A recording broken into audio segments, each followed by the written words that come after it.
So hey guys, welcome back to the channel. This is the first part of the story, what if Naruto chose the path of a conqueror. If you guys enjoy this what if and want more, comment down below to let me know. The comments on videos really help me out a lot. They motivate me to upload more frequently, so please do comment down below. Before I start, please do support for more awesome contents and leave a like and don't forget to subscribe to the channel. And share this video with your friends and also check out the descriptions and check out the playlists. With that out of the way, let's start. The sound of clashing blades resounded through one of the clearings of Training Ground 7. Is that all you have, Legate? Naruto and Sasuke's blades were locked in a clash, their shields left on the ground as they battled against the strength of the other. I thought you would be better than this. I thought I would go easy on you, Predator. Sasuke's red and black eyes flashed with challenge as he drew back and darted forward. Sparks flew as Naruto narrowly parried the blow before surging forward and his armored shoulder planted itself into the Uchiha's armored chest. He was thrown back but quickly recovered, rolling back onto his feet and throwing his entire being into the next overhead swing of his sword. Naruto rose his own blade to counter and the two once again clashed, Naruto's horizontal block stopping Sasuke's vertical slash. The two struggled against each other for only a moment before Sasuke's sandal-clad foot struck out and planted itself into Naruto's armored stomach. The Uzumaki let out a grunt as he was sent stumbling back and the legate of his Orange Legion charged forward to press his attack when his free hand flew out and knocked his head to the side with a straight punch. His weapon came free of his grip at the suddenness of the attack. He recovered swiftly but didn't charge forward into the fray, he rubbed at his jaw with his now free hand.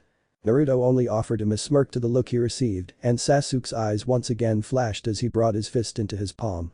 It looks like we're resorting to fists then. The Uchiha rolled his shoulders as he brought his hands up, balled into fists. I'll show you my hand-to-hand skills then.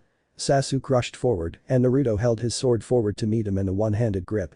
The Uchiha avoided his swing and slammed into him, throwing him back as his hands came up and took hold of his sword-bearing arm. Naruto's single arm wrestled against the might of two as his other attempted to push Sasuke away. Eventually his attacker forced his sword from his hand when he jerked it towards the ground. The blonde struggled for a moment longer before falling as Sasuke threw him over his shoulder and to the ground. As he fell, his legs crossed and his back struck the ground with Naruto's own as he tried to pull at the armbar he now had. Naruto's fingers had locked together as quickly as possible and now pulled to keep his arm from being lost to Sasuke's hold. Tricky. Naruto grinned despite the situation he found himself in. You're deceptively good, Sasuke. Consider it my duty to keep you wary of me. Sasuke wrenched his hold but failed to rip Naruto's hands apart. The Predator's strength was too much it seemed. Let me show you why I am leader of this legion. Naruto surprised the Uchiha when he seemed to effortlessly rise to his feet despite the weight of the Uchiha to one side. He failed to even stagger and with a grin he threw himself down with great force.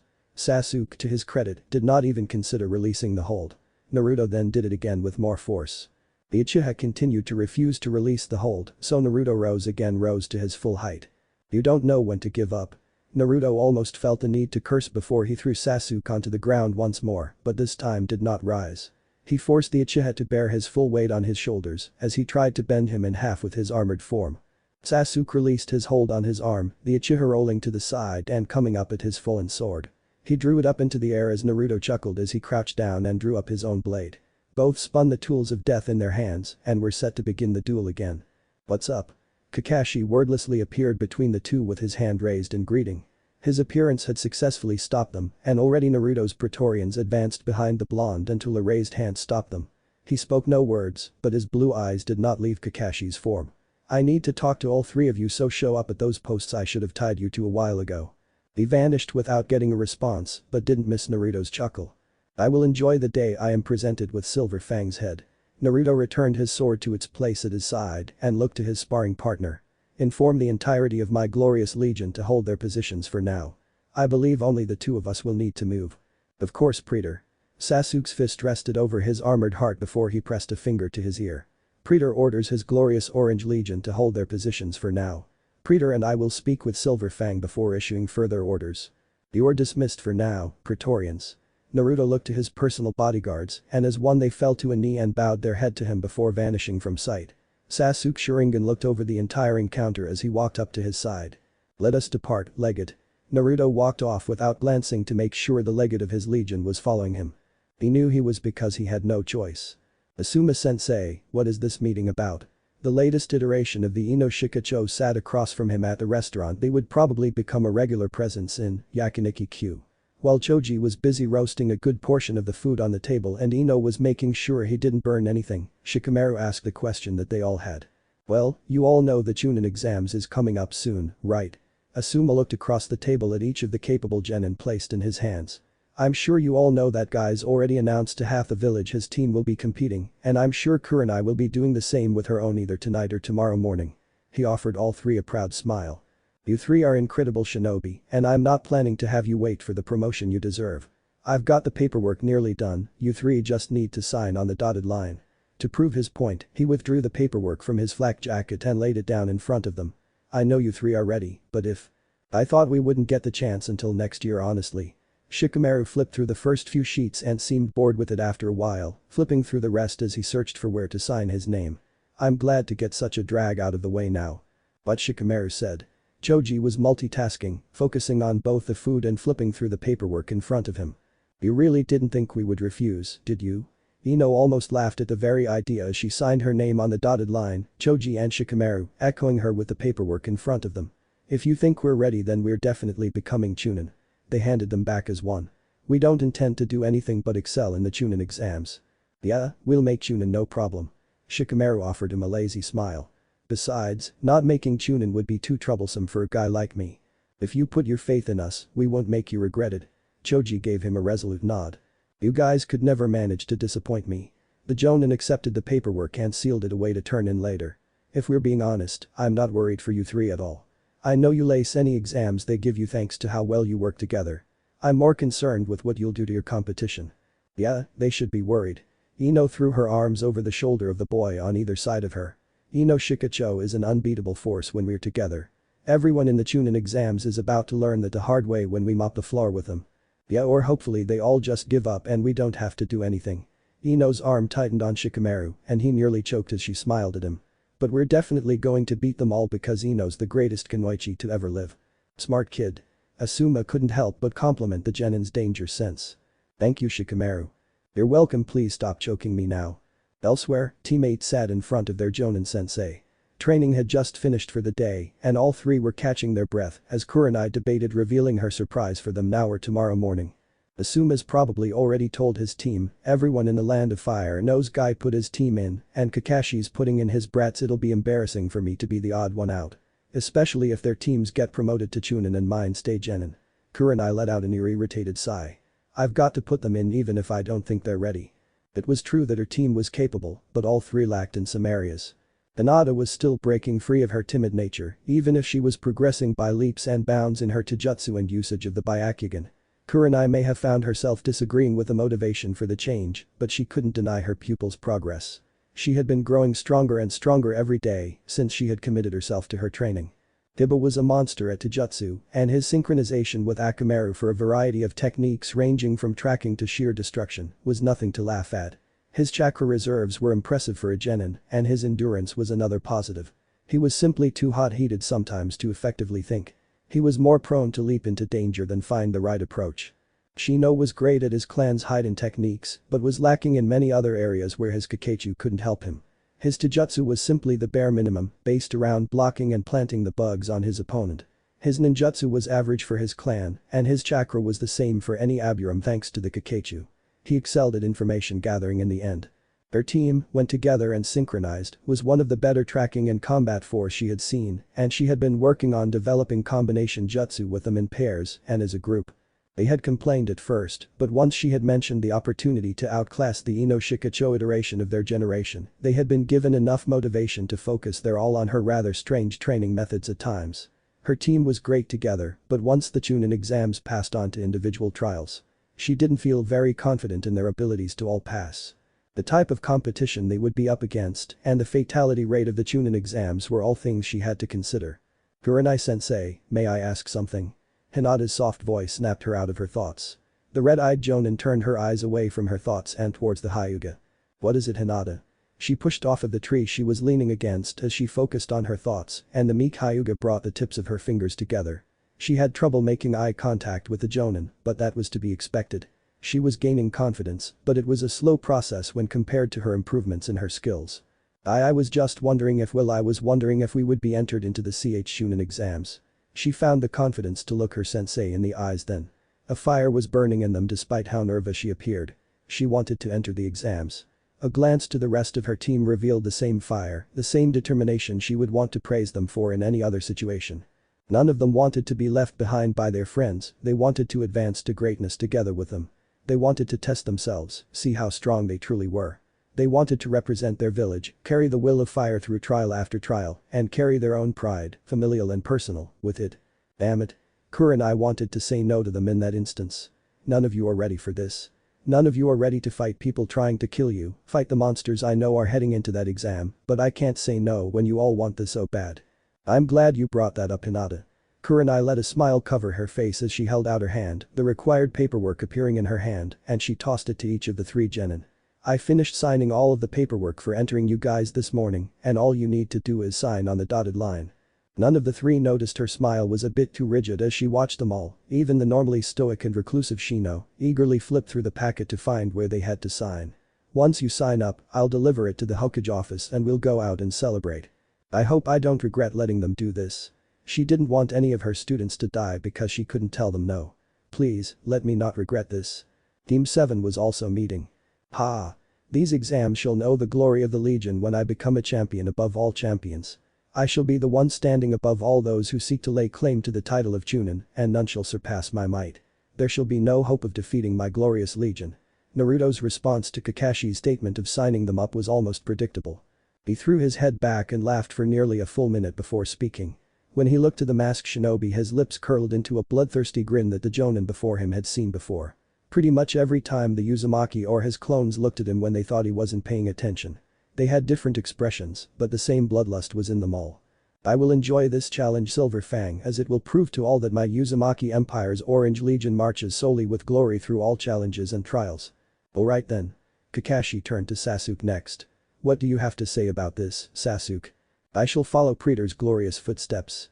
Sasuke turned and saluted the Uzumaki with the customary salute of the Orange Legion. His Orange Legion shall know only the glory of triumph as he rises above all those foolish enough to act as challengers in these Chunin exams. Alright then. Kakashi replied with the same and looked to Sakura last. What do you think, Pinky? I'm sure we'll be fine in the exams. Sakura didn't meet Kakashi's single visible eye and it somewhat narrowed, a thing that neither Naruto's blue eyes nor Sasuke's red and black eyes missed.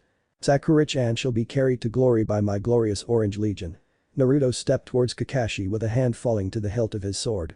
All those who face myself or my team shall know the cold specter of death when the steel of my legion cuts their flesh and draws their blood.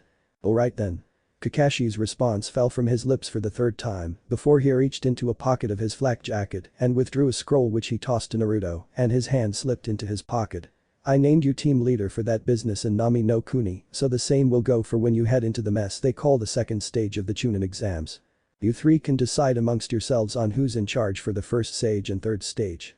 You have made a good and poor decision, Silver Fang. Naruto turned and his Praetorians rose from where they had knelt once he had arrived. I shall be the leader of all 3 stages and shall be sure that all know my glorious leadership was what gave Team 7 the status of Chunin. He did not spend any more time in the training grounds with the jonin, marching off with the Praetorians encircling himself and the legate of his Orange Legion in a sudden appearance. That went about just as I thought it would. Kakashi rubbed at his uncovered eye as Sakura stepped up to him. You 3 are going to have a massive target painted on your backs among the Konoha entrance, and I'm sure Naruto will do something to draw the ire of literally everyone in the exams to him. If you do make it through all the way and all become Chunin, then I'm sure he will never stop bragging about it. Especially if he does beat everyone who goes up against him, something I'm partly sure he can pull off even if the deck is stacked against him. The promotion to Chunin is the decision of the Hokage in the end, right? Sakura looked up at the jonin and he nodded and she frowned.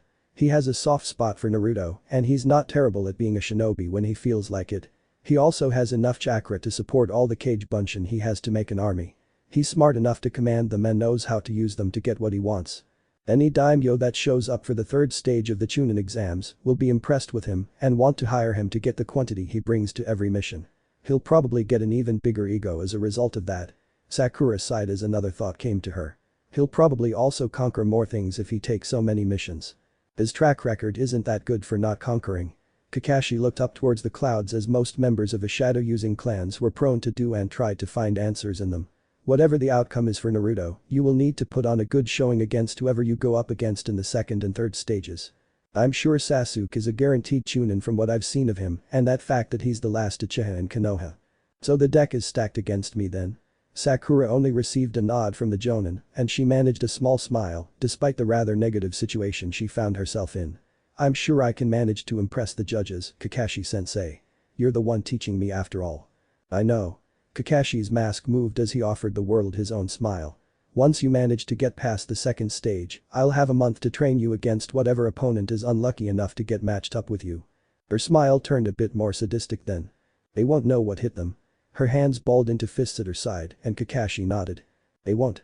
All in all, despite the large number of genin Konoha had that passed a rather peculiar genin test, not a large portion of the teams entered the exams. Of all the teams that entered, the most notable ones were Team Guy, a team that passed on entering last year's exams despite their skillset nearly guaranteeing promotion, Team Asuma, the current generation's Ino Shikacho trio, Team Kurenai, a team of heirs from the prestigious Hyuga, Furilin Yazuka, and Stoic Aburam clans, and Team Kakashi. The first genin team that the jonin in charge had ever passed. The Hokage broke out the sake to deal with the future headaches he would have to deal with thanks to the roster for the exams.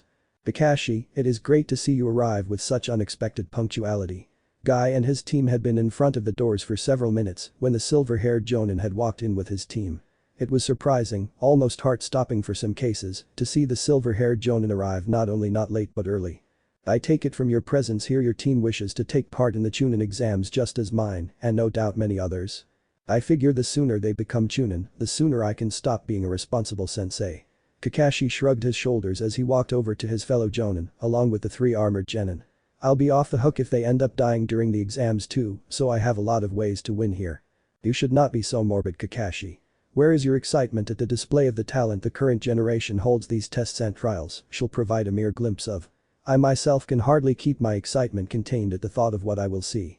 Guy offered a beaming smile as he gestured to the 6 genin that were between the 2 jonin. The genin of both my team and your own have amazing potential that we as their teachers have had the honor to draw forth. We should look upon this day with pride and, no matter the outcome of the exams, carry it with us for the rest of our youthful days. We were supposed to do something like that. Kakashi rubbed the back of his head as he chuckled. I kind of kept throwing missions at them until I got bored and went home. Why must your flame of youth be so dull, my rival? Guy seemed almost depressed as his body seemed to fold in on itself. A dark aura briefly consumed the jonin and the genin around them took a step away.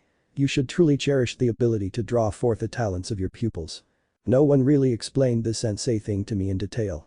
Kakashi shrugged his shoulders once more as he patted the uchiha on the head. But I've got a genius like Sasuke to do that stuff for me, right? He looked down to the genin that would have preferred to not have the jonin's hand on his head. The skills of Praetor's glorious legion shall reflect my skills more than my own skills ever could. Sasuke turned and threw his hand out towards Naruto. The might of his legion will be the true measurement of the skills of those foolish enough to battle against him. Really? Neji spoke up from in front of Guy, the Hyuga looking towards the Uzumaki with pale eyes that carried with them more arrogance than his stance betrayed. The former dead last is going to be what we all have to measure ourselves against. He almost laughed as he spoke.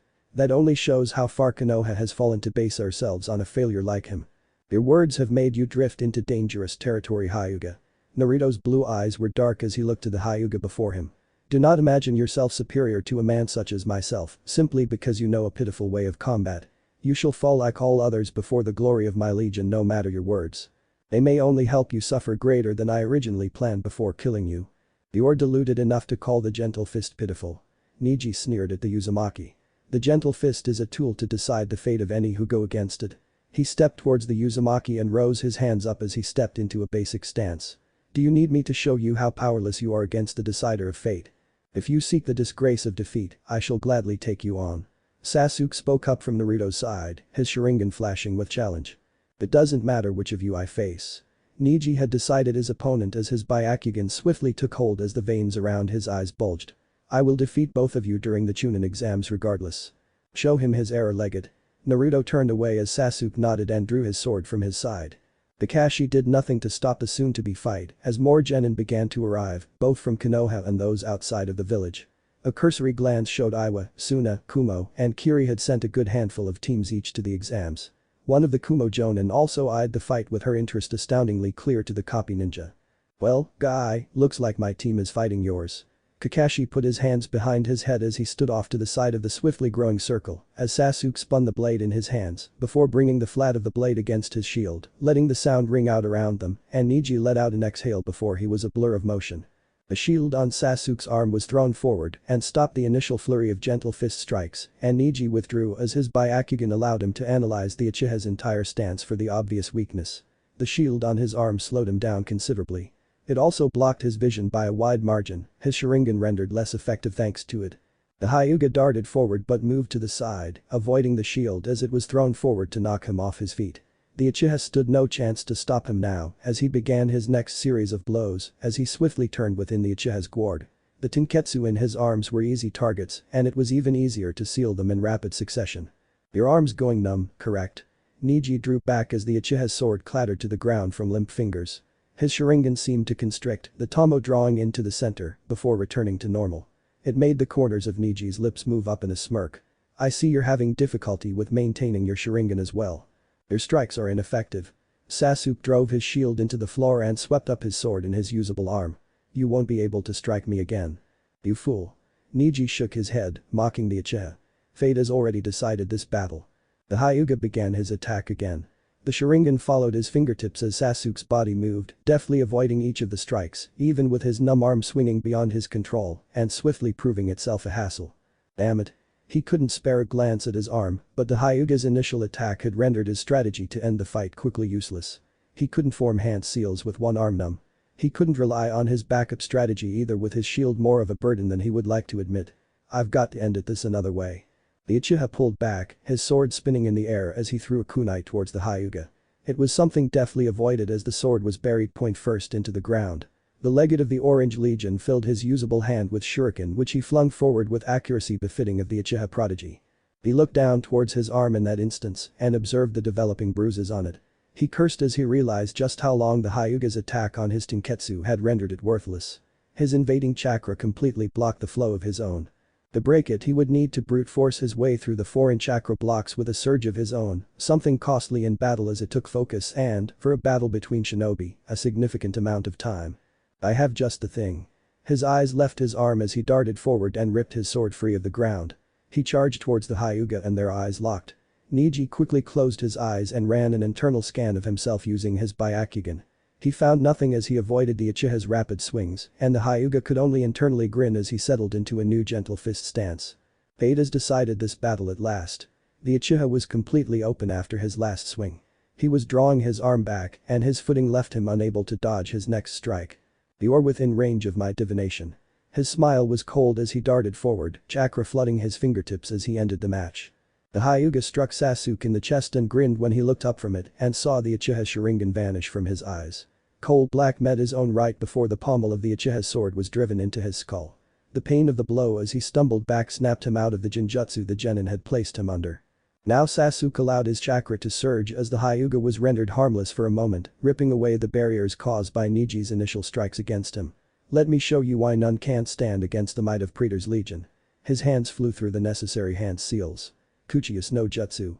The circle around the two very swiftly expanded when the shields of a century shoved the watchers away. They turned inward with a shout once the task was complete and Sasuke reclaimed his shield and stood before the dazed Hyuga whose eyes tried to make sense of what he was seeing. Sasuke.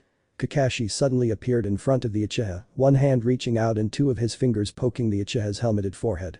Keep an ace up your sleeve next time. He turned to Naruto next after his admonishment of Sasuke. Get rid of them. HMPH. Naruto did not bother speaking as he raised a hand into the air. Instantly, the summoned clones vanished in a cloud of smoke that spread throughout the room. I would never be so foolish, Silver Fang. Neither would the legate of my glorious Orange Legion. Whatever you say, Naruto. Kakashi patted him on the head as he walked off. You three probably have it all from here. The Jonin vanished in a puff of smoke. That's exactly like Kakashi. Asuma observed everything that had happened from the doorway with a small smile as his team walked into the building. Looks like he's pretty confident in what his team can do after all. The Jonin had also seen the Uchiha summon a small portion of the blonde's force. Not hard to understand why when at least two of those kids can summon an entire army if things get tough. Alright, I'm sure you three can take it from here, right? Asuma crushed a burned down cigarette under his foot. He received a trio of nods from his genin team and he offered the three a smile. I know you lace these exams, so go easy on the competition, alright? No promises. Ino flashed him a smile before she grabbed hold of both Shikamaru and Choji by the arm and dragged them forward. Look out world, here comes the Ino Shikacho trio. Those kids are sometimes too crazy. Asuma shook his head with a smile before he vanished in a similar vein to Kakashi.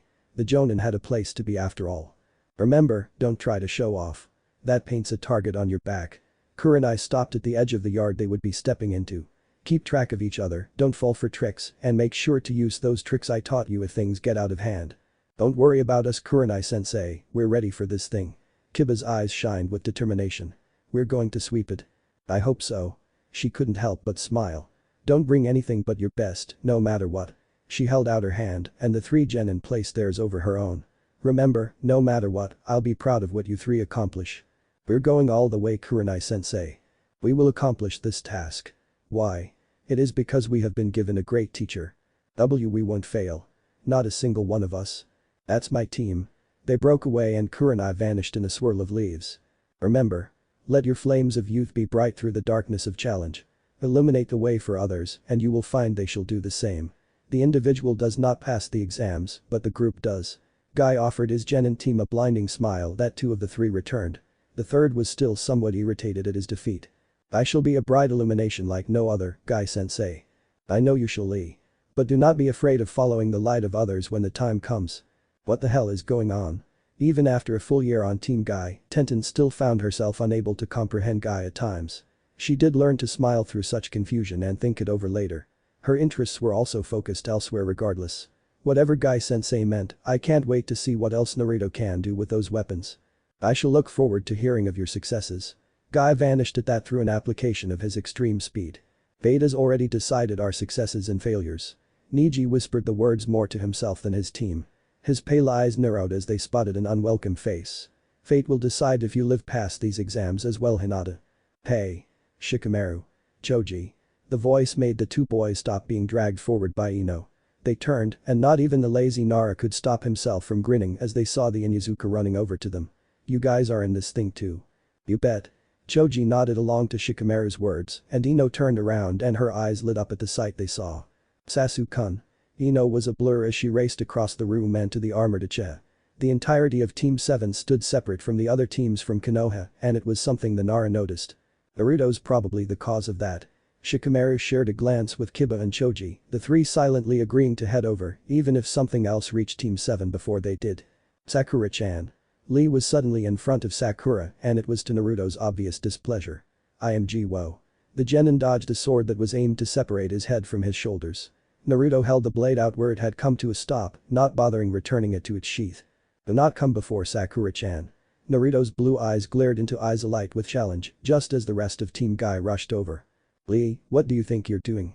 Tenten took hold of the green-clad boy as Naruto let his sword fall back into its place at his side. His blue eyes did not leave Lee.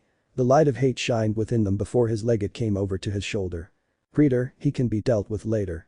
Sasuke's words only received a brief nod and Naruto turned away, his cape billowing out behind him and he and Sasuke stepped away.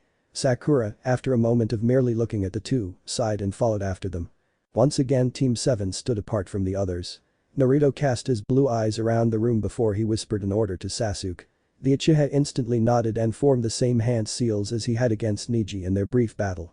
Uchiha no Jutsu. The Uchiha fell to a knee as he drove a hand into the ground.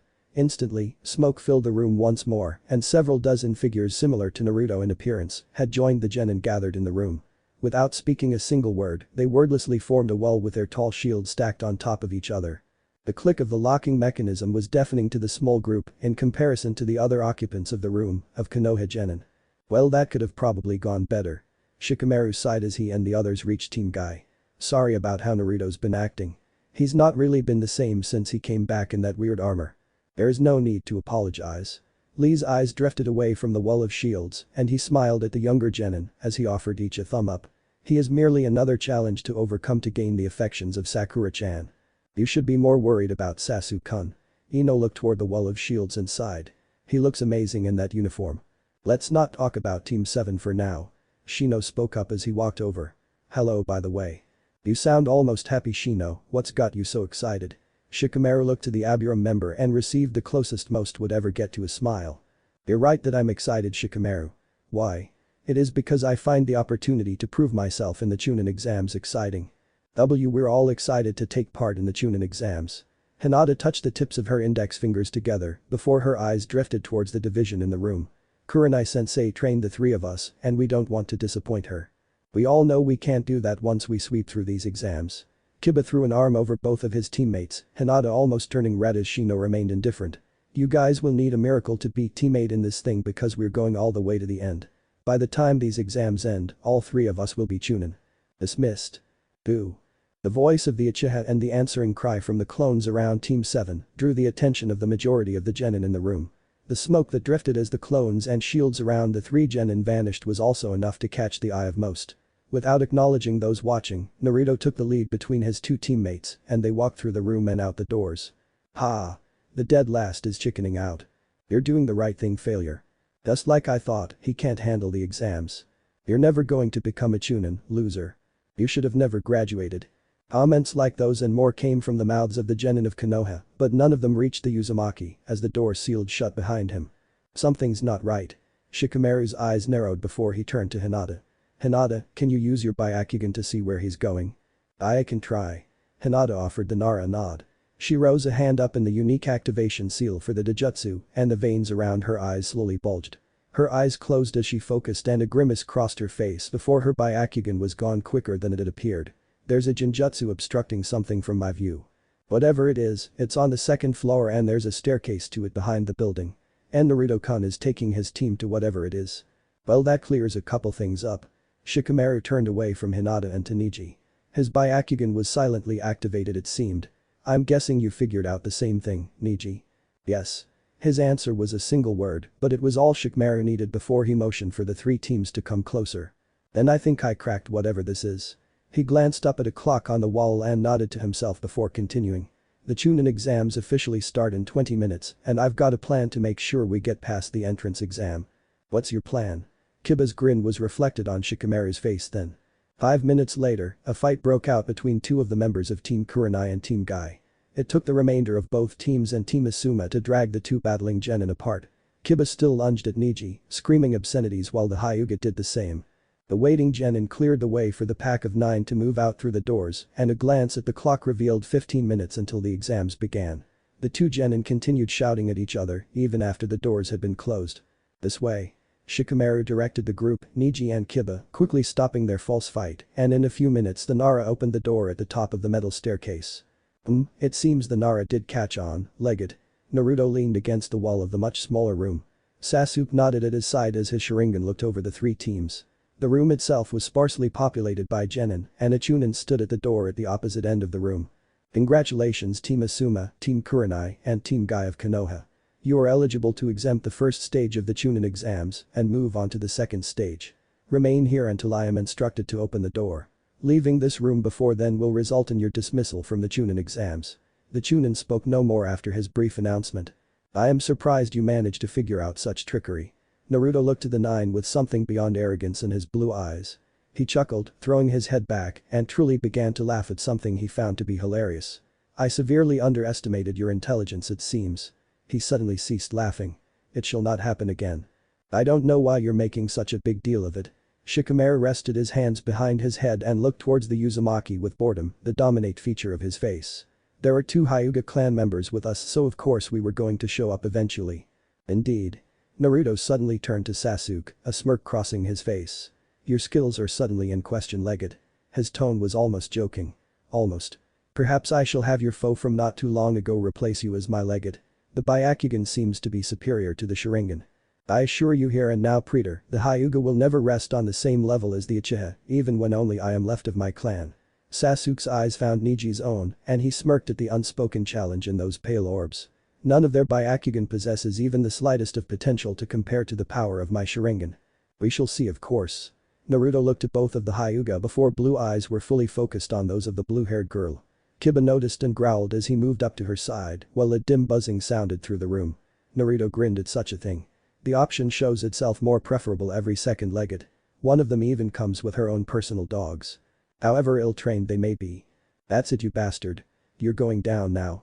Kiba's teeth became fangs as Akamaru dropped from his hoodie to the ground, growling, as he shot across the room on all fours. Reconsider. Sasuke spoke one word from where he stood, his eyes locked with those of the Inyazuka, and his sharingan spun. The genjutsu was performed flawlessly through the dojutsu he possessed. Kiba at first only stumbled before fully hitting the ground, hard. Akamaru immediately leapt onto the back of his head, a soft whine coming from the ninkin, before he bit down on Kiba's hand. Pain snapped Kiba out of the genjutsu, but he didn't attack again. "You was always surprised me, Legged." While Naruto spoke, his blue eyes remained on the slowly turning red Hinata. "You've got to be kidding me." Shikamaru couldn't believe the sight even if he knew exactly what was happening. Naruto's grin suddenly shifting to something more charming rather than arrogant made him actually want to do something about it. "Stop looking at her." Surprisingly, it was Neji who stepped in front of Hinata. His byakugan was activated and nearly instantly Sasuke was before the Uzumaki, the tomo of his sharingan still as one hand fell to the blade at his side. "No matter what you call yourself or what title you shout all the time, you are not worthy to look at the heiress of the Hyuga clan." His arms may have been folded over his chest, but the Hyuga seemed ready to fight once more. The Uchiha probably saw the chakra gathering there for his gentle fist if the way he partially drew the sword was any indication of what was about to happen. "Naruto, Sasuke." Sakura laid her hand on Naruto's shoulder and instantly the tension left the room. "Don't fight them please, for me." "Such a request is easy to fulfill, Sakura-chan."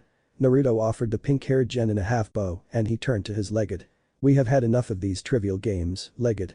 We have things to discuss that lay far beyond the present."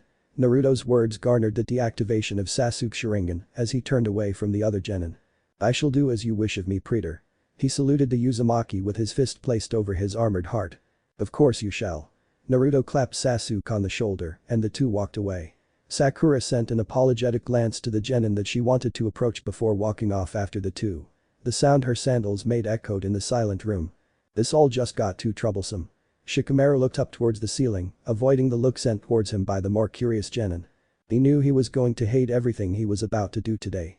It is a great thing to see so many promising young shinobi have advanced this far in the Chunin exams, but regrettably, this number is far too high to advance to the third stage. Hiruzen stood before the genin that had made their way through the forest of death. To lower the numbers and the matches that will comprise the final stage, preliminaries will be held in this arena. This is unfortunate.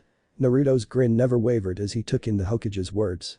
He disliked the information being dropped on him so suddenly, but he was nothing if not adaptable to changes such as these. He and his Legate would not fail, the Orange Legion he had created would not be disgraced.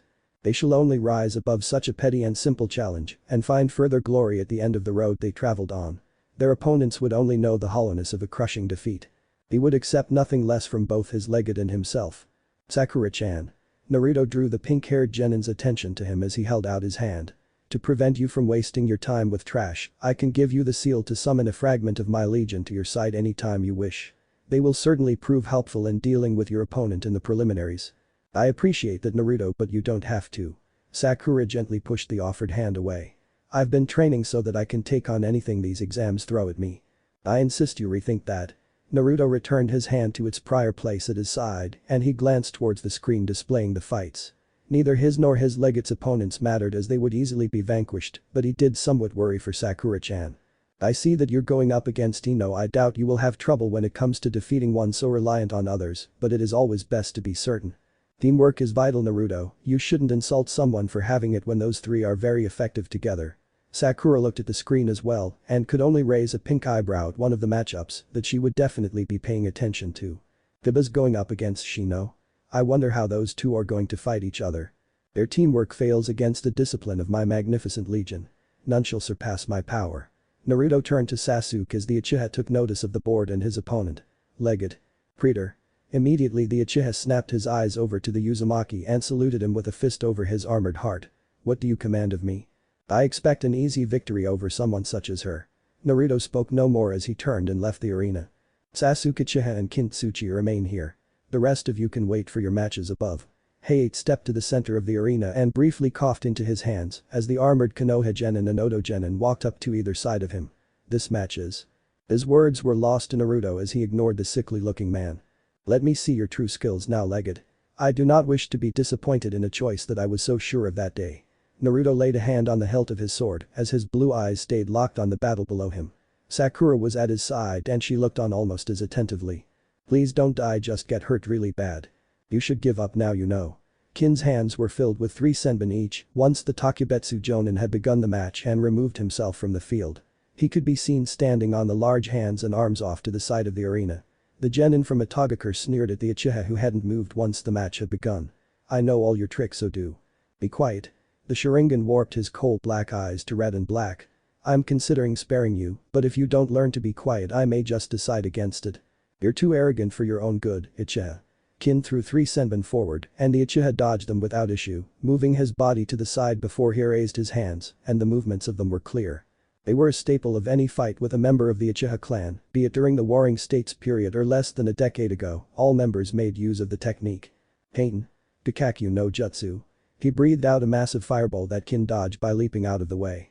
He continued weaving hand signs as she was airborne and he dashed to the side, using the sheer mass of the fireball to stay hidden from her sight in addition to the flames obscuring his hands from sight. The moment Kin landed from when she had leaped into the air, she narrowly ducked under a barrage of shuriken the Uchiha had thrown at her. She responded with another trio of senbon that he batted out of the way by drawing his sword. The ringing of bells briefly came to his ears, but he ignored them in favor of bringing the hand holding the wire strings up and moving through a number of hand signs. Snake. Draw, what the hell is going on? His red and black eyes widened in shock when the image of one Oto genin multiplied into a dozen. Jinjutsu. He released the wire strings and stumbled back as the ringing once again came, but this time it brought pain. He closed his eyes as the sound seemed to vibrate his bones and turn them to powder. What the hell?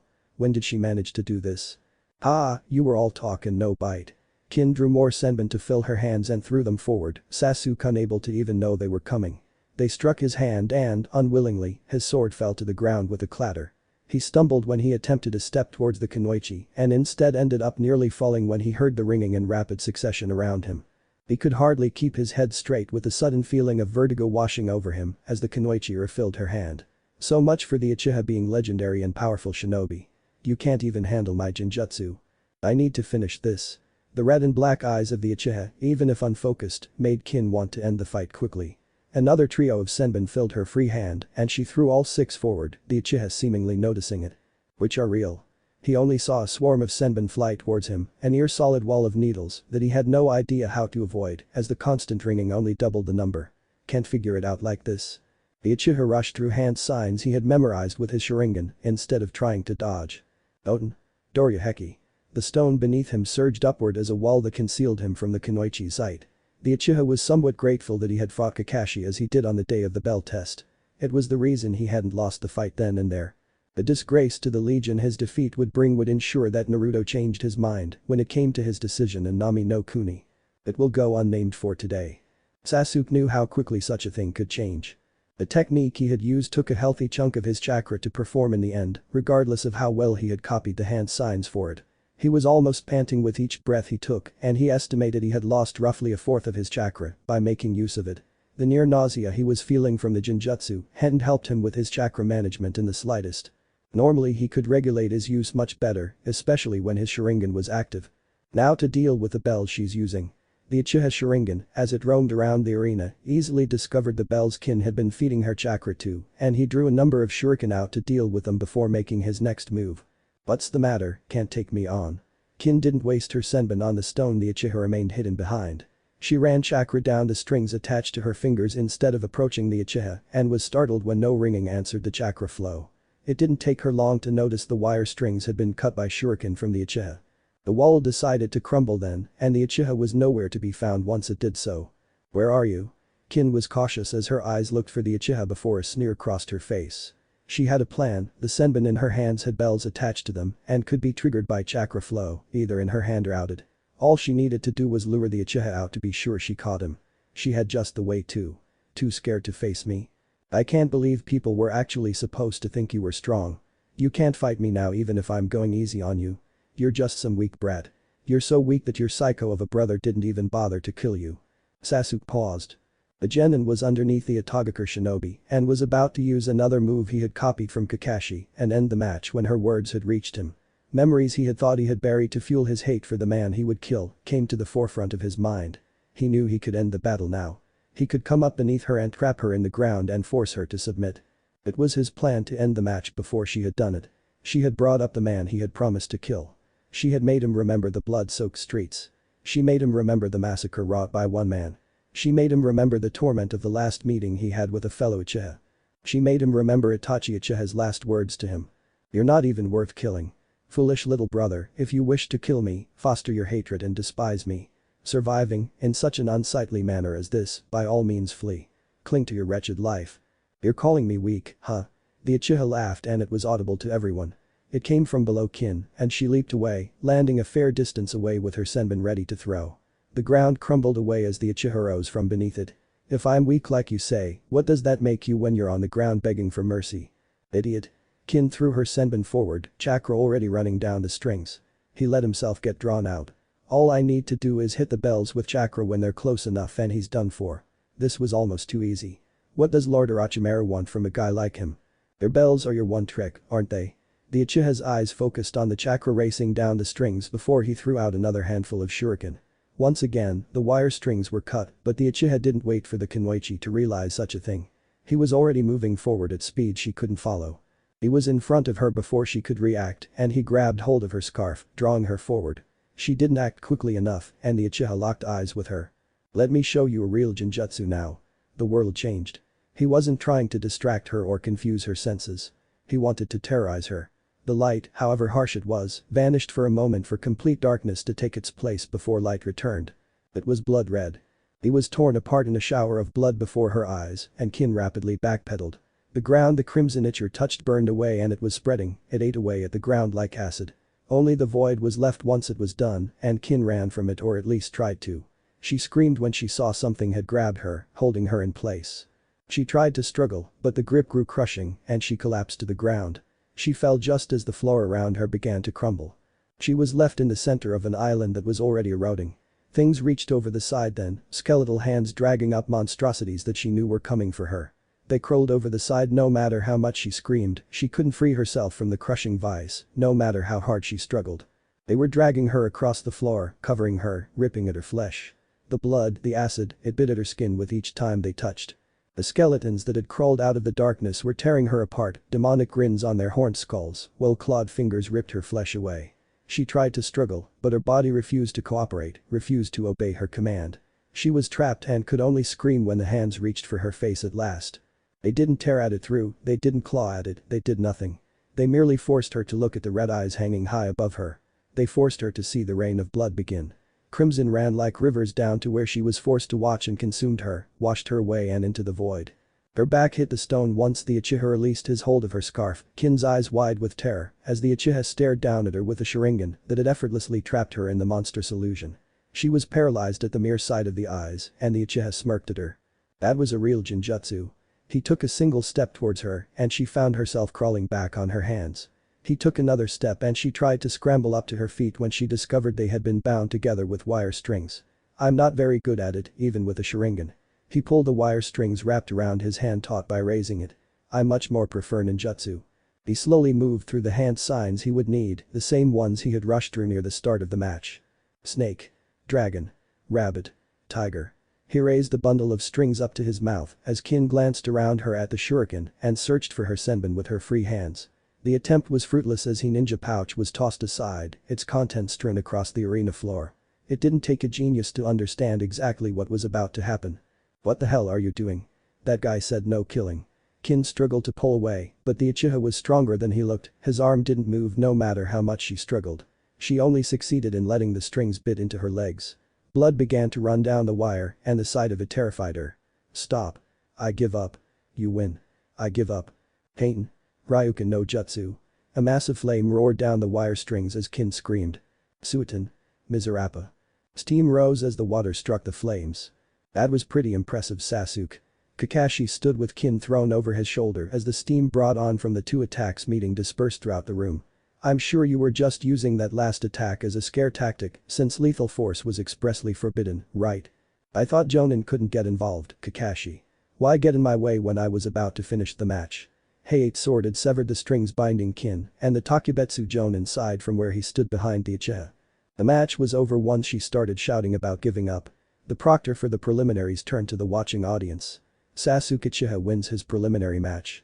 Naruto offered a one-man round of applause for his legate then, his smile wide at his display, and the ovation was something the legate accepted with a salute to the Uzumaki. He left as Kakashi resisted the urge to rub away the growing migraine the team was causing him. I'm going to need a drink after this. The masked Jonin sat the Atogakure Genin down in front of her team and vanished over to his 3 students, 2 in name only, without a word. Sakura Haruno and Ino Yamanaka are to come down to the arena. Hayate once more stood in the center of the room after a brief set of hand signs to return it to normal. The same rules I spoke before apply to this match and any match. Killing your opponent is not allowed. If you attempt to do so, you will be stopped.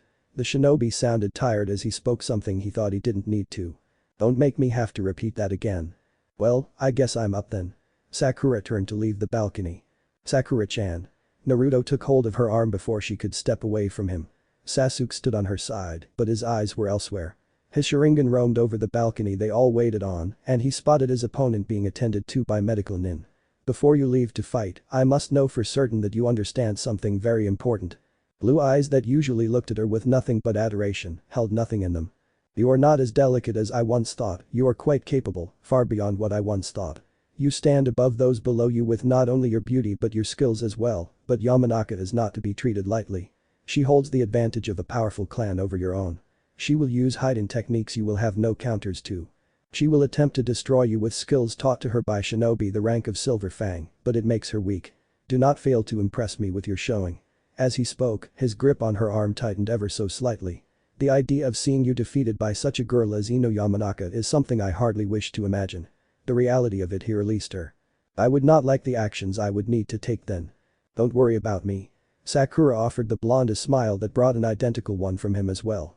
I'll be fine down there. Neither spoke on the other's smile. Sasuke's eyes followed Sakura as she headed down to the arena, and he nodded to Naruto. The Uzumaki grinned as he leaned forward on the railing sat before him. Now all he had to do was wait and see if it was truly necessary in the end. You're quite devious, Preetor. Sasuke's comment brought a brief chuckle from the Uzumaki as Sakura's pink head appeared below the two as she walked across the floor to where the platinum blonde Ino waited for her, impatiently tapping her foot. I don't know if Sakura will like the surprise you gave her. Sakura-chan's safety is more important than whatever she may feel from what I do to ensure it. Naruto seemed to hand-wave away the words of his legate.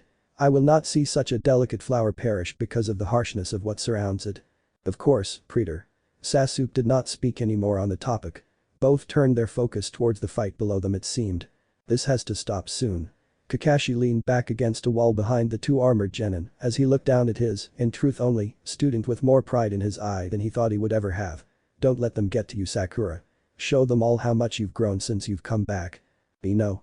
Sakura. The 2 kunoichi stood across from each other as the proctor quickly vanished from sight and back to the other side of the arena where he sat down. I am not going to be between that. Hayate settled his back against the wall and merely observed the 2 genin. This isn't going to be pretty. He could feel the tension between the 2 genin, the animosity that could only be born from a friendship that had been lost. These 2 hate each other. So, how does it feel? Ino put a hand on her hip, throwing her long blonde hair back with her free hand. Sakura looked at her for a moment before she turned red. That doesn't matter right now, Ino. She was flustered and was stammering as she drew out a kunai from her ninja pouch. We're supposed to be fighting. Not talking about stuff like that, so fight me. I'll fight you when I want to. Now tell me about what it's like being on a team with Sasuke-kun. The Yamanaka's eyes blazed with fury as a kunai was drawn from behind her back as well. If it comes to it, I can just beat it out of you 2 forehead. Do the right thing and I won't embarrass you too much. Don't think so high of yourself, Ino pig. Sakura dashed forward with speed that made Ino's blue eyes go wide before the Yamanaka swiftly avoided the rapid swipes from Sakura's kunai before it was suddenly spinning in the air. She was confused for only a moment before she noticed the airborne Sakura forming a hand sign and she swiftly leaped back. The explosive tag exploded just as she did so and she shielded her face from shrapnel. What a dirty trick, forehead. Ino landed on her feet and added a kunai to her other hand as she crouched on the ground. It wasn't that good of one either now that I think about it. You probably learned it from that idiot on your team. So what did you teach Shikamaru and Choji then? Sakura asked her question as she threw a handful of shuriken forward and dashed after them, weaving hand signs for a technique any student at the academy, barring one Naruto Uzumaki, could perform easily. You've got too big of a mouth on you now, forehead. Ino watched as one Sakura turned into 3 in a jumbled mess, the 3 constantly crossing each other's path as she dashed to the side and threw a trio of kunai forward. I'm going to like shutting you up. Why take a chance when I can be certain? Her kunai struck each of the three simultaneously and the kunoichi grinned as she came to a stop and prepared to end the battle here and now. I've got you right where I want you, Sakura. Sakura knocked aside the kunai sent at her with one of her own as her bunshin failed to keep up the illusion any longer. She rushed through another set of hand signs but she heard hissing at her feet. Say goodbye. Ino formed the needed hand sign and the explosive tag she planted when she landed from Sakura's own use of the ninja tool exploded. She was consumed by the blast and the platinum blonde smirked as her hands formed a unique seal out in front of her chest. This is it. Ino could already see how the battle would end. Sakura would emerge from the smoke cloud, trying to close the distance between the two of them as quick as possible. It would be worthless, thanks to the wire strings laying taut between two kunai. She would use the Yamanaka's mind-body switch technique to take control of Sakura's body once she was tangled in her trap. Once she had successfully completed the jutsu, it would be easy to make Sakura give the match up. You never stood a chance against me, forehead, and you should have known it. This is interesting, don't you think, Kakashi?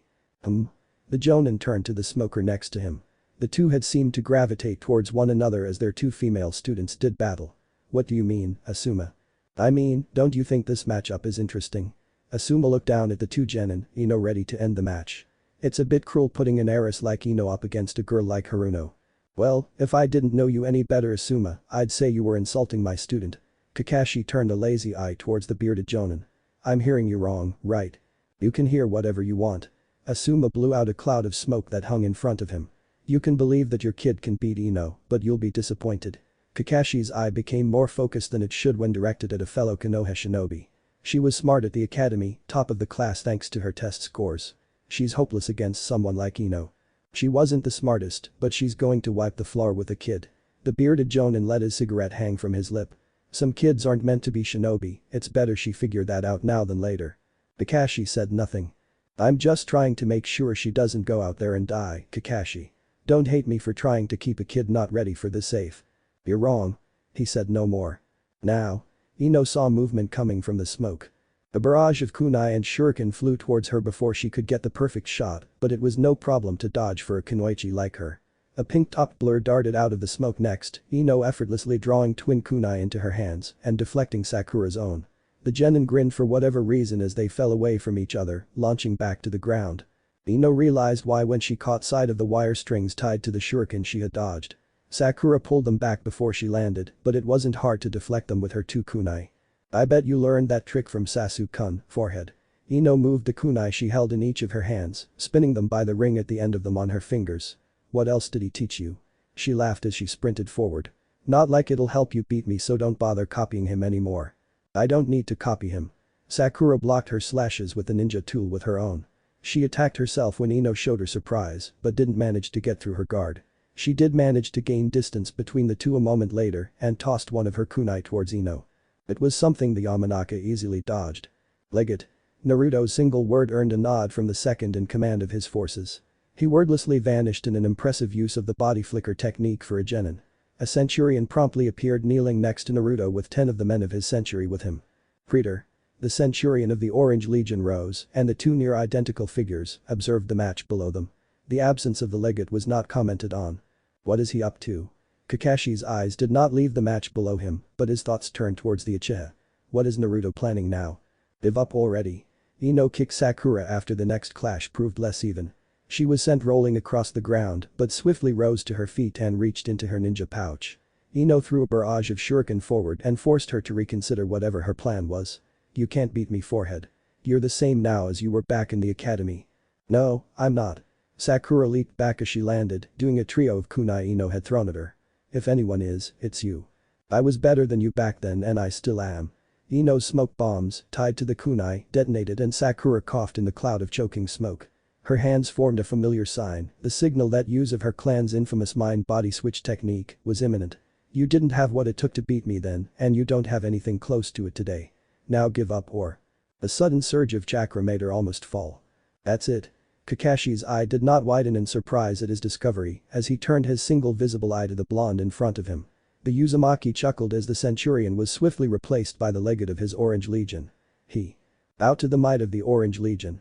Sakura was behind a wall of steel, the arena floor filled with a century of the Orange Legion. Prepare to fall, Yamanaka. Pay 8, disqualify her. Asuma called out to the proctor who didn't bother with responding. He merely turned to the Hokage. I'm going to regret this, but the opportunity to gather more data was rare. He could sense the mark burning on Sakura's arm, Naruto's chakra ripping free of it.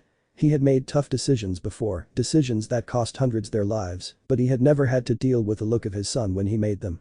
He didn't have to see how he accused him, another failing that was simply one of many now.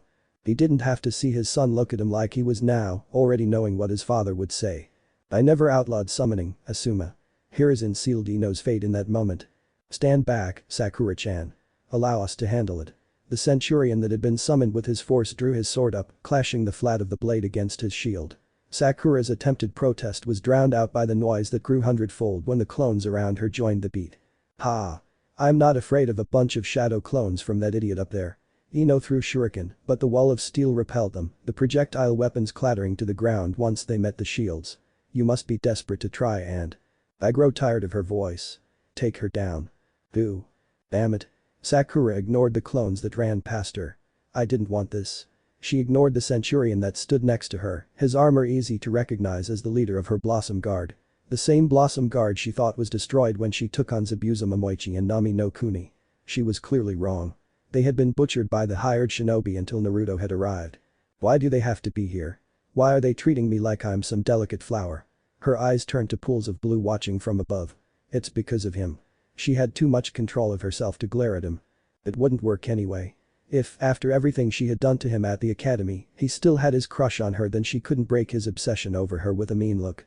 She would need to do something far more drastic to get him to leave her alone. How am I supposed to do that if he put this stupid mark on my arm? It was easy for her to feel the seal on her arm now. It all but blazed with Naruto's chakra, consumed her entirely in a near shroud that she hated. His chakra wasn't vile or hate-filled, it just proved how obsessed he was with her. He had, for whatever reason, developed a seal to put on people that forcibly summoned his clones. How am I even going to get this thing off of me? Willem thrust forward with blinding speed, all but caging Ino between the 10 wooden shafts. She somehow managed to escape, but already blood ran from a number of cuts and, from the grin on the faces of the clones, they were playing with her. None of them had seriously engaged her beyond 10 of them. The rest merely encircled her, acting as a steel wall she couldn't get past. They banged on their shields with their swords, stomped their feet on the ground, brought the shaft of Pilum against the towering shield on their arms, and shouted and hollered at her, but they did not attack. Boo. Ino failed to dodge the next Pilum, crying out as the blade at the end ran across her arm. She grabbed at it with her lips in a tight line before lashing out with a kick. A shield met her foot and she was sent stumbling back when the clone behind it shoved the shield forward. Boo. She recovered before she could fall, planting her foot down and trying to burst through the small circle the 10 made around her with a surprising display of speed. Boo. The Pilum of 5 of the nearest clones were thrust forward, Ino coming to a hasty stop to avoid being impaled on the sharp points.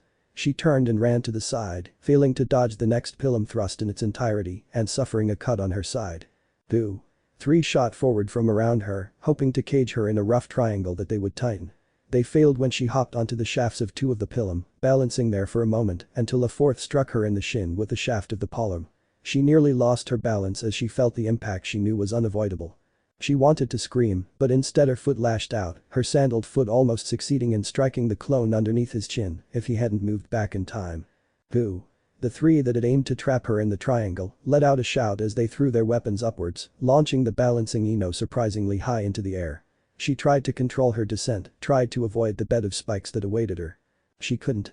The clones angled their weapons away from her, allowing her to strike the center of a new circle. They were still playing with her from the grin on their faces. Why can't I show him how strong I am? Sakura caught sight of the silver hair of her teacher, the one man she wanted to impress in this fight. Now she couldn't. Now he had to be sure that it was a waste of time to train her, to even bother with teaching her. Why does Naruto have to get in my way? He had to know then. It was the only option. He had to know that she hated him, hated how he had become obsessed with her, obsessed with treating her like some prize, and decided to show her why she didn't stand a chance. She couldn't escape his sight, his reach, with the mark on her arm. She doesn't seem appreciative of the gift, Praetor. Sasuke's sharingan did not leave Sakura, focused on the mark that continued to pump out chakra, Naruto's chakra, on her arm. What does this mean for the future plans you developed? It changes nothing. Naruto chuckled as he clenched and unclenched his hand, the same hand he had grabbed hold of Sakura with. I am the Caesar of the Uzumaki Empire. She will learn to appreciate my interest in her soon enough. She doesn't really have a choice. She can't get rid of that mark. The mark on his palm, hidden by his armor, burned bright. At the same time, a grin of conquest was clear on Naruto's face. She belongs to me like all of this world soon will. You damn brat. Asuma restrained himself from lunging at the blonde not too far from him, his hands gripping the railing in front of him. They couldn't handle his grip, becoming thinner and thinner from the pressure on them. You damn brat. He growled the words again as he looked down at the arena, at what was happening. I'm going to kill you. It was the only thing he could say, a verbal promise, to make sure he didn't snap at what he saw below him. I'm going to make you pay for this. For everything you've done in your miserable life, you're going to pay when I get my hands on you. Ino was beaten into the ground against numbers she couldn't hope to face. The clones of the blonde he was going to kill laughed before most of them turned to the original. Amusement shined in blue eyes he could so swiftly grow to hate. Praetor, she is pathetic. Ino tried to rise, but the blunt end of a pilum was driven into the back of her neck by a clone, and she was forced to the ground. Her attempt to resist, to force her way back up, drew a cry of pain when another pilum was brought down on her head, forcing her to the ground. She is nothing without those fools she calls her team. I wonder if I've given you my response now, Sakura-chan. Naruto looked away from the clones and towards the still Sakura. You once told me not too long ago that teamwork is vital, yet all I see before me, the result of teamwork, is a weak fool. She is nothing but beaten and broken by my men. I told you once that nothing, especially not that vile thing known as teamwork, could stand against my glorious legion, yet you failed to see the truth then. Gaze upon the truth you refused now, Sakura-chan, and see the might of my glorious legion. Boo. Their blades met their shields as they shouted. Who? They began an ear-deafening rhythm, but did not carry over the voice of their praetor. Look at that pathetic girl and see why teamwork is so worthless when compared to the might of my magnificent, my unbeatable, my glorious legion. He laughed as his hands took hold of the railings in front of him, the sound echoing in the near-silent arena. All of you take in the sight of what teamwork creates. A weakness like no other. Nothing can compare to the folly that is a dependence on something so pathetic. Only the weaklings that pollute these lands have the audacity to band together in a vain attempt to challenge the strong of this world. All you must do to see my words are true is to look upon that beaten form below you. Look upon it and see why teamwork is so worthless against my mighty Orange Legion. All of you look and tremble as you see the future of all those who seek to use such a pathetic thing as teamwork against my glorious legion. Look as you see the results of teamwork against the incalculable might of my grand empire. His voice took on a near-rabid quality, his eyes becoming unreadable blue pits as he fell to his frenzy. Look and be disgusted. See weakness and know it dwells in each of your foolish hearts if you believe in teamwork. Braze upon the praetor of a legion and the Caesar of an empire and know you will be squashed like ants before my might. He threw his head back and laughed without end. Hail Caesar. The men that faced him shouted their agreement, clashing their swords with their shields faster and harsher, producing a louder and louder beat. Hail Caesar. Applause born from steel instead of flesh filled the silence just as much as Naruto's laughter. Hail Caesar. Girl, forfeit. The centurion crouched down next to her, took hold of her face with one hand and looked into blue eyes lighter than his own. Do not make me have to do worse than I must. The centurion drew his blade with a near flourish, placing the tip before blue eyes. It is a shame to take the side of one such as yourself, but I will if I must. The silent glare was all his threat earned and, for some indecipherable reason, he smiled. So be it. He returned the blade to his side and, with his now free hand, beckoned two of the men with him over. Take hold of her arms. You, he brought over another and pointed to her platinum blonde top scalp. Keep hold of her head. It does not matter if she closes her eyes to me, my blade is sharp. She will only darken her sight herself much sooner.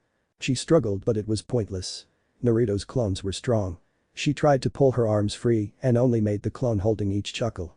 She tried to turn her head, thrash from side to side, and she felt as if she was held by a vice as a reward for her efforts, while fingers dug into her hair, the side of her face. She struggled and could do nothing but make the centurion before her laugh. Hold still, girl. He flipped the blade in his hand, his free palm laying itself on her forehead. If I miss, I'll simply take a pound of flesh from wherever my blade may strike. He shrugged. Eventually, you will forfeit from the pain, I have no doubt of that, Yamanaka. She screamed as she struggled, trying to rip herself free, attack the clones holding her down. She tried everything, but nothing worked. The centurion only laughed more as he drew his arm back. Enough. Sakura took hold of his arm before he could plunge the blade into Ino's eye. Let her go. We cannot. The centurion looked at her with the same eyes Naruto would. He did not rip himself free of her grip. She must forfeit. She isn't going to. Sakura looked into the defiant eyes of Ino, the girl still struggling. Proctor. Her voice carried over the sound of metal striking metal. I forfeit the match. Sakura-chan. The centurion ripped his arm free, his sword pointed towards the prone Ino. I can end this now. No. She pushed past him. Let her up. An indecipherable look crossed the face of each clone, 100 identical faces bearing the same unknown expression. You will regret this, Sakura-chan. The centurion and his men vanished in a cloud of smoke with those words. She didn't answer. Green eyes met blue and she turned away. I'm so sorry Ino. Ino Yamanaka wins her preliminary match. Hei's voice followed her exit. DCH. Naruto voiced his irritation, one hand coming up to sweep back his blonde hair. I go through such work for her and she doesn't even appreciate it, hardly seems to notice it at all even. He chuckled as he lowered his hand and turned to the legate of his legion at his side. Go find her legate. I will arrive later once my match is over with. I will find her, Preter my mistake. A grin came over his face as he bowed his head with a clenched fist over his heart. I will find her Caesar. Naruto's grin told the legate all he needed to know of such a title. He vanished with the body flicker. How shameful of you Sakura-chan, giving up when your opponent is so close to defeat. To instead take such a disgrace as defeat upon yourself, upon my legion, is disappointing. I thought you would understand, but it seems you do not possess brilliance in all things.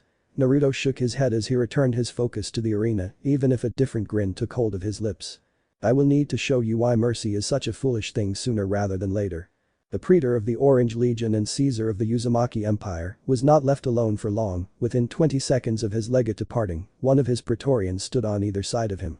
Ino Asuma looked at his student as she was helped up the steps by both of her teammates. Damn it. He cursed more at himself than anyone else at the state she was in. She had won the match, but she certainly didn't look, or probably feel, like a winner. Kiba and Yuzuka and Shino Aburam are to come down to the arena. Heiei looked towards where Kurenai stood, Kiba all but growling as he looked towards where Naruto stood, flanked on either side by his clones, and Shino looking on impassively before he turned and walked away from the railing. We have a match Kiba. Focus on it. Shino spoke all he needed to say as he walked past the Yuzuka. Kiba closed his eyes, taking a moment to breath, before following after him. Ah, the mud and the bug man fighting one another. I can find some amusement in a dog being brought to heel I suppose. Naruto's voice carried down to the arena and Heiei sighed before looking up to the Hokage who nodded. Change of plans. Naruto Uzumaki and Zaku Abumi are to come to the arena. Heiei looked up to the blue eyes of the genin and didn't like what he saw in them. Let's get this over with.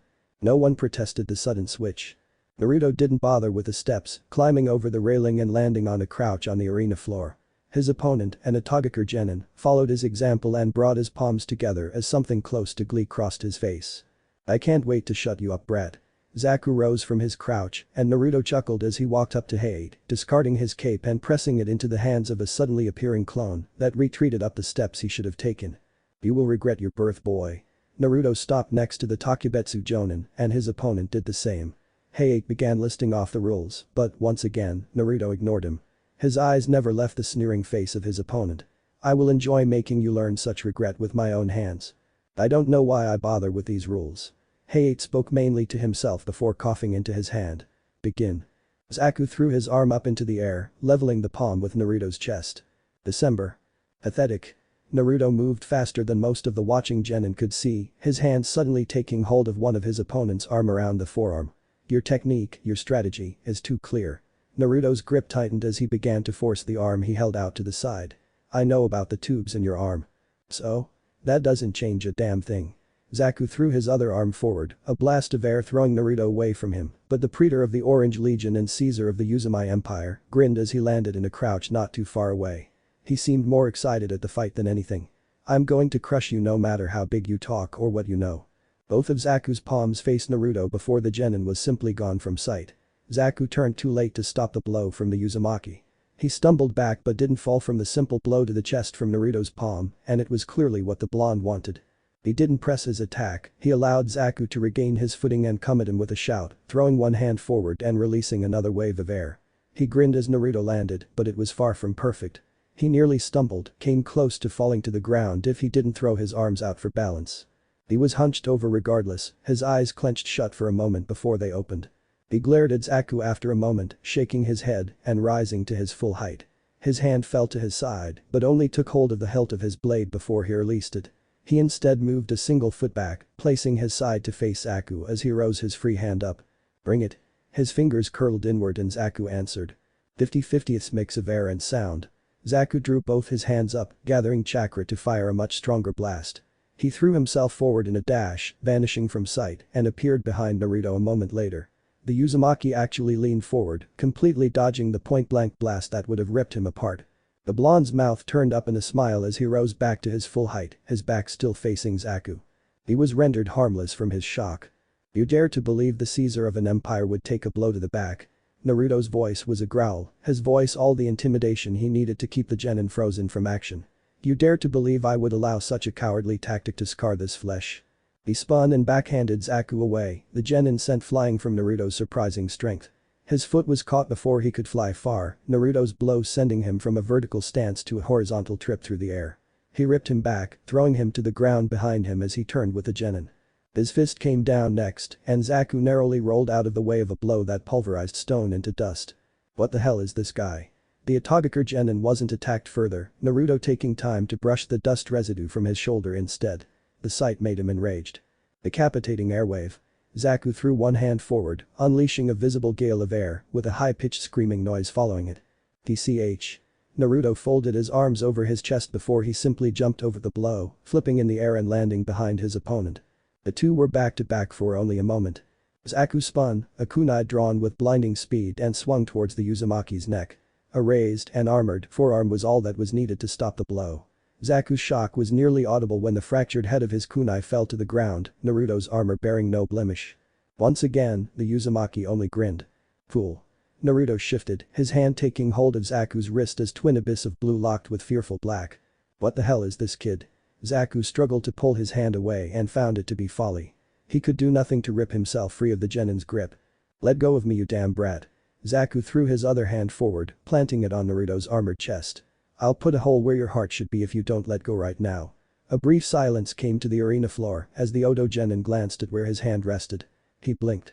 Zaku suddenly grinned as he realized the situation at last, his panic fleeing. Better yet, how about you just give up? Give up? Naruto threw his head back and laughed just like he had done a few minutes earlier. It was loud and boisterous, something that made Zaku seethe with anger. You fool. You dare to believe that a Caesar would do such a thing? Disgrace himself before the threats of a slubbering dog like you. He laughed again before he lowered his head, meeting Zaku's eyes once more. Nothing shined in them, they held no glimmer of falsehood or the truth as determined by mortals. What they held instead was a type of universal certainty in what would soon happen, no doubt in them. Go on then, Mutt, unleash your attack. Suit yourself, Dumbus. Zaku sent a surge of chakra down his arm, air roaring down the tubes in his arms. Naruto dodged the blow. I warned you. He had turned to the side faster than Zaku could see, and a palm thrust through the genin back. He was sent skidding across the floor once more like before and hit the wall of the arena across from the Uzumaki and where he once stood.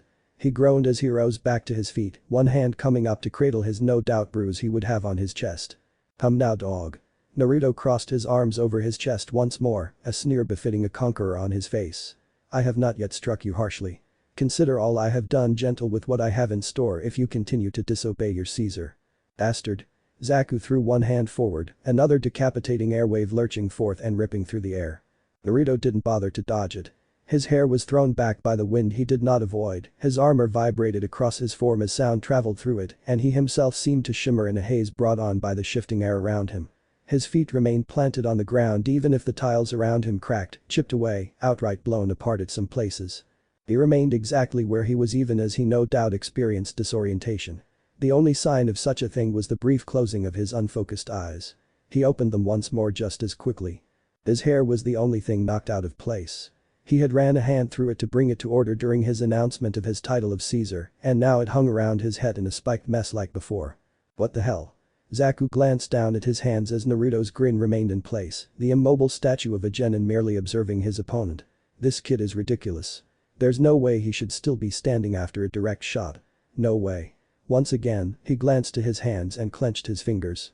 I should have wiped him out with that attack, cracked his head open on the back wall, but he's still standing. He glanced towards the blonde that he had been matched up against and couldn't keep the fear off his face. What is he? What the hell is going on? Asuma wanted to punch the wall behind him, but already he was being watched. He knew it. He couldn't have an outburst like that and expect to see Choji and Shikamaru fight. Why is that kid still standing after an attack like that? How is he doing that? Shikamaru closed his eyes as he sighed. Any person hit by that, shinobi or civilian, is going to be feeling it.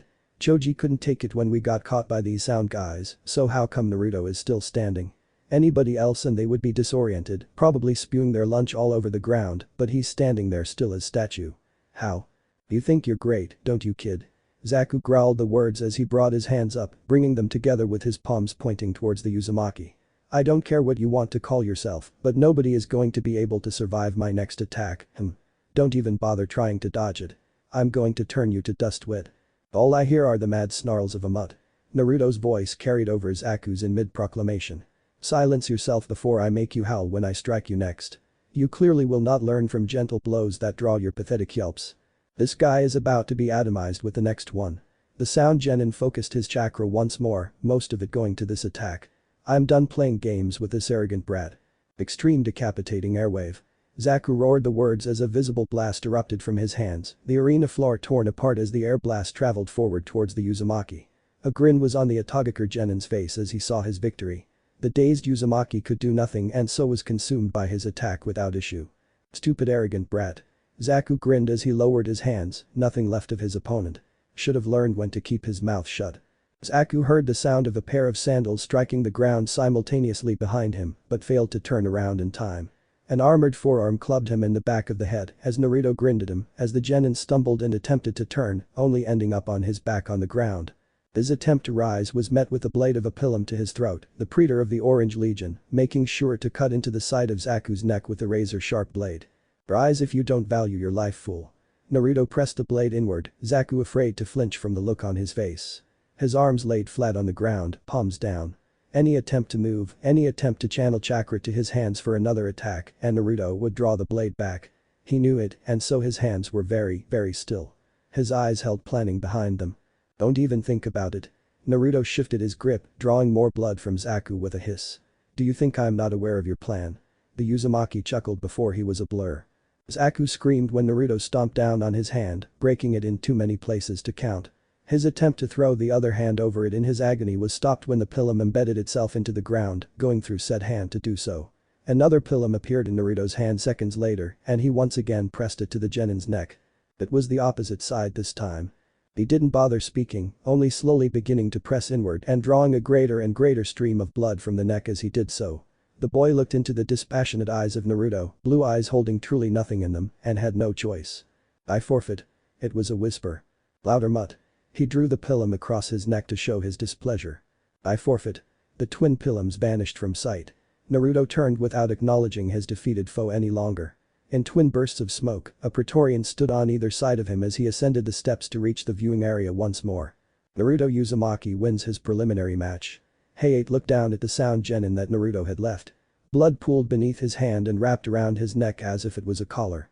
He turned to the Hokage and saw the old man's eyes follow the leaving form of Naruto. You're lucky the old man likes you, kid, very lucky. Hayate turned his eyes back to the arena as the genin was taken away. Giba Inuzuka and Shino Aburam are to come to the arena. Looks like I don't need to bother being here any longer. Kakashi covered his already covered face with the palm of his hand as he yawned. I should probably head off and make sure my team is doing alright after their fights. He didn't move from where he stood. Yep, should probably get on that team stuff right now. Your enthusiasm is infectious, Kakashi. Guy's response made the Jonin chuckle, actually laugh as he turned to the green beast of Konoha. I'm trying to outclass you now, I guess. Ha. Believe me, my eternal rival, on such a day I shall circle the village 100 times on each of my thumbs. Guy rose both thumbs as if to act as the formal signing of such a vow, and Kakashi nodded. This is getting out of hand. It was the only thought going through Kakashi's mind at the moment. He glanced to the Hokage and saw the storm brewing behind the old eyes. This is really getting out of hand. He wanted to curse himself for every passing Team 7. This is all going to be my fault again. I'm a terrible sensei, Abito. Kakashi's visible eye crinkled around the edges. Guy took notice. See you later, Guy. He vanished in a cloud of smoke. Guy knew he didn't go far. Alright, you two know the rules. Hayate looked at the two genin that stood on either side of him, facing the other. I'll be observing the match. Try not to follow any of the other fights you've seen. They're all bad examples. He coughed into his hand several times. Alright, begin anytime you want. Giba immediately threw himself towards Shino with a growl. Shino deftly avoided him, his hands remaining in his pockets as he took step after step backwards in retreat. A keen eye would take note of the writhing black splotches he seemed to leave behind. Nice one, Shino. Kiba grinned at him, his fangs on display, as he deftly leaped over the tracks left by Shino, his Kakashi remaining on the ground as he landed on the ground. Too bad I've seen that trick one too many times now. You've fallen for it about the same number of times I've made use of it. The Abiram shrugged his shoulders by the way the collar of his jacket moved up and down. I figured it couldn't hurt to try it out. The heir of the Abiram clan suddenly flung his arms forward, a swarm emerging from under each sleeve. It looks like I'll have to improvise now. Why? Because you've gotten better since the last time we fought Kiba. You know it. Kiba seemed to know Shino's favored patterns with his Kakashi, deftly avoiding the flurry of movement from the twin swarms controlled by the bug user. He even dodged the amassed bugs behind him darting forward as a black wall. He rolled to the side and with a bark Akamaru left his jacket. The Ninken growled at the Abiram who was his master's opponent and jumped onto Kiba's back. Beast human clone. In a puff of smoke, Akamaru had transformed into a feral-looking version of the Genin's back he stood on. The differences were swiftly eliminated when Kiba's nail elongated and his appearance became far more feral. Both let out a howl before darting forward. Fang passing fang. Both spun and turned into ferocious spinning beasts heading straight towards Shino. Hey Kurenai-sensei, is it alright for Shino and Kiba to fight like this? Hinata looked towards her Jonin-sensei with worry shining in her pale lavender eyes. The concern for her teammates made Kurenai want to smile. The way the girl cared for her friends was rare from a Hyuga, thought to be non-existent by most of the village. They'll be fine, Hinata. Kurenai looked down as the cloud of dust thrown up by Kiba's attack began to fade, showing Shino was only a bit dinged up from the ferocious attack that was a staple of the Inyazuka clan's fighting style. Consider this a spar. Oh. Hinata looked out at the two and frowned.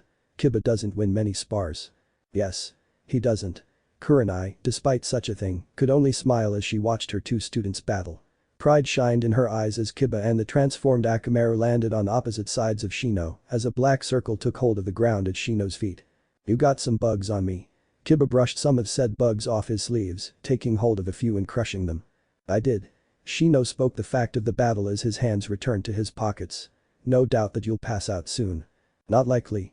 Kiba grinned as he reached into his hoodie pocket, drawing out two brown spheres. Ah, yes, military ration pills. Those will be a problem. Shino sighed by the way the collar of his jacket lowered before rising back up. Why? Because they'll replenish our energy almost as fast as my Kakashi can drain your chakra. That on.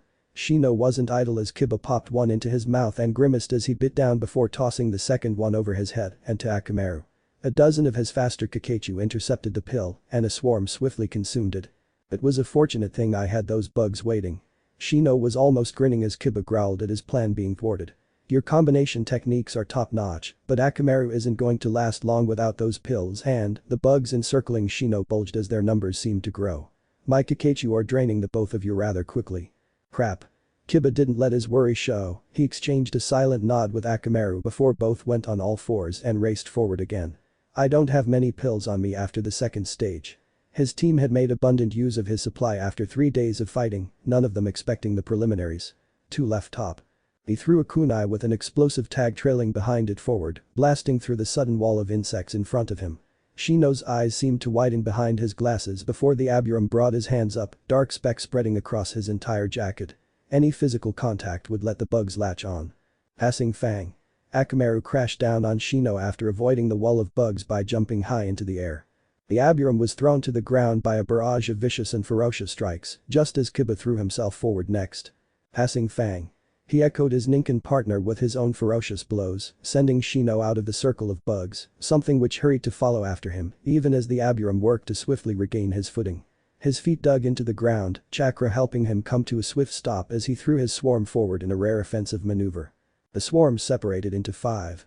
3 went at him from the left, center, and right, while 2 others went wide and aimed to wrap around and join together to strike him from behind. He had seen the attack used and been on the receiving end of it already.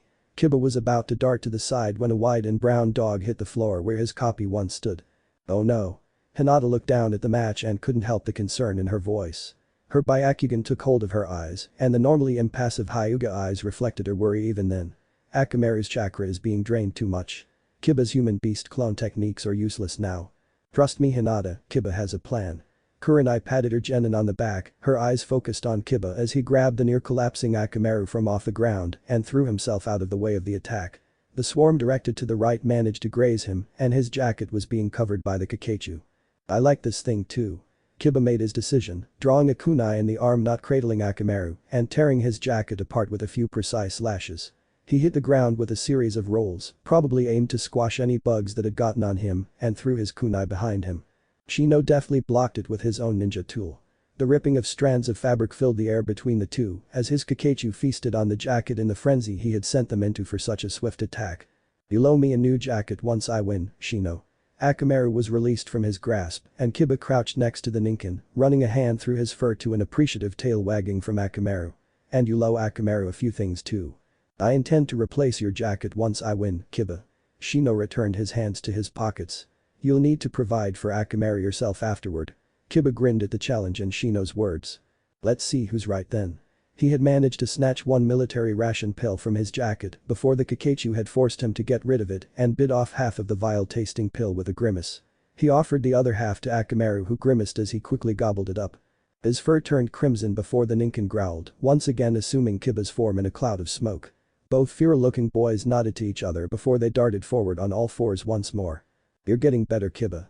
Kurenai couldn't help but smile as her student unleashed his ferocious taijutsu style on the surprisingly nimble Abiram, his blows dodged with each missed blow, collecting more and more of his Kakachu. The insects hung in the air around Shino, a dark cloud that was growing smaller and smaller the more Kiba attacked and collected them. "You still have a far way to go through."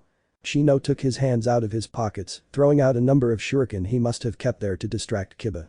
Only one of the boys responded, no idea which, and batted the spinning ninja tools away with a growl with clawed hands. The other lunged towards him, a kick that would have sent him into the air dodged as he rolled to the side, and a punch that he would like to not know the effects of ripped into the ground. Both Kibas snarled at him before throwing themselves forward. Passing Fang. One came from directly in front of him and another lagged further behind. It wasn't the destructive Fang passing Fang, but a good use of simultaneous uses of passing Fang. He could barely avoid one of them with certainty, two of them ensured one attack landed. He sent a swarm of Kakachu forward, mentally recognizing he was giving away half of his offense and defense capabilities, with them intercepting the one closest to him, but he found it a worthy sacrifice. He waited as one of the passing fangs came to a halt against the barrier his Kakachu formed and the cause of the attack hit the ground hard. He continued to wait, ready to jump whichever way he needed to, as the other passing fang spiraled through the air towards him. It's still hard to believe those two are so strong. Hinata's byakugan slowly died, the veins around her eyes becoming less pronounced as her taijutsu deactivated. I'm glad they can fight like this. All three of you are surprisingly skilled for genin. Kurenai looked out at her two students fighting, Shino avoiding the attack by leaping to the side but stumbling upon his landing, and to Hinata. The Hyuga was still worried for her teammates despite how much more they had gone through during training. Unlike a lot of others, all three of you have responsibilities that require you to be stronger than most others your age. You, Kiba, and Shino are the heirs to some of Konoha's strongest clans after all. The Inyazuka, Abiram, and the Hyuga. The Hyugas are the strongest clan in Konoha, Kurenai-sensei. Hinata corrected her without meaning to, it seemed from how red her face became. I mean to say that I'm sorry for speaking like that to you Kurenai-sensei B but I. Kurenai couldn't help but sigh at how swiftly Hinata could change. She spoke those words with the pride of a Hyuga one moment and turned into her normal timid self the next. It was almost concerning how fast she could go from confident and assertive to meek. This is it. Kiba recovered from missing Shino with his attack but could hardly stand. I don't have much left with these bugs draining my chakra like they are. Akamaru growled next to him, the human beast clone technique still working, but it was fading and fast. Kakachu covered the transformed Ninken, and Shino no doubt knew who was who now. Let's take him down with one attack, Akamaru.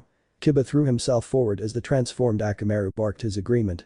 Both were on all fours as Shino readied himself for the last encounter of their battle. He was never much of a physical brawler, so he had to either defend or lose. There was no in between now. Fang passing Fang. Kiba and Akamaru threw themselves forward into another violent spiral, Shino unable to avoid it this time. They were too close to him actually, far too close for him to even think about dodging. The best he could do was to summon his remaining Kakachu to him as quickly as he could and send them forward as they took shape, creating a wall of the insects that stripped the two of their chakra faster. He still didn't avoid a vicious combo attack from the two, being driven back and into the already cracked wall. Kiba and the transformed Akamaru followed after him, hitting the wall next to him as Akamaru returned to normal. Kiba could barely remain conscious as Shino's ravenous Kakachu consumed the last of his chakra. I should let you know. Shino groaned as he looked down to Kiba, sliding down the wall to rest next to him. I bred some insects specifically to eat your ration pills. Why? Because I knew it would be the best way to defeat you if we met in the exams. I'll get you back for this one day. Kiba slipped from consciousness with those words. Shino Aburam wins his preliminary match. Hayate's voice carried across the arena as Kurenai looked down at her two students, both were exhausted, but she couldn't be prouder of them. Maybe this wasn't such a bad idea after all.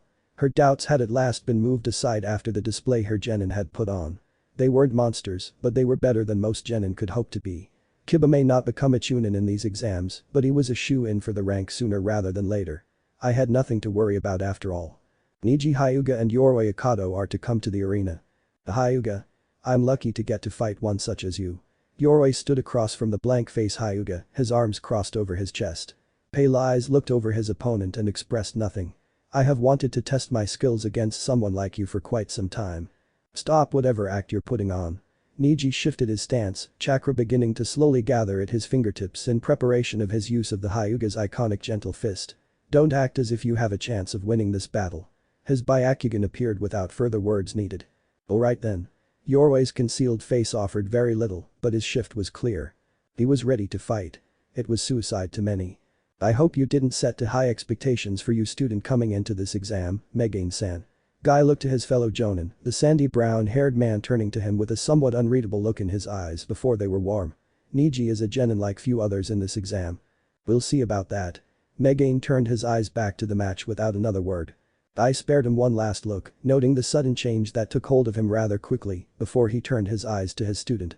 I wonder how you'll overcome this challenge, Neji. The jonin knew of the rival genin's ability. His student would have quite the challenge on his hands. Would you rely on your belief in fate or overcome it and become greater without such imagined limits on yourself? Would you at last see how fate is malleable, created by the strength one possesses, changed by the drive they hold in their heart? Will you believe in your own strength or will you believe that fate remains a roadblock in your path? Show me your resolve, Neji.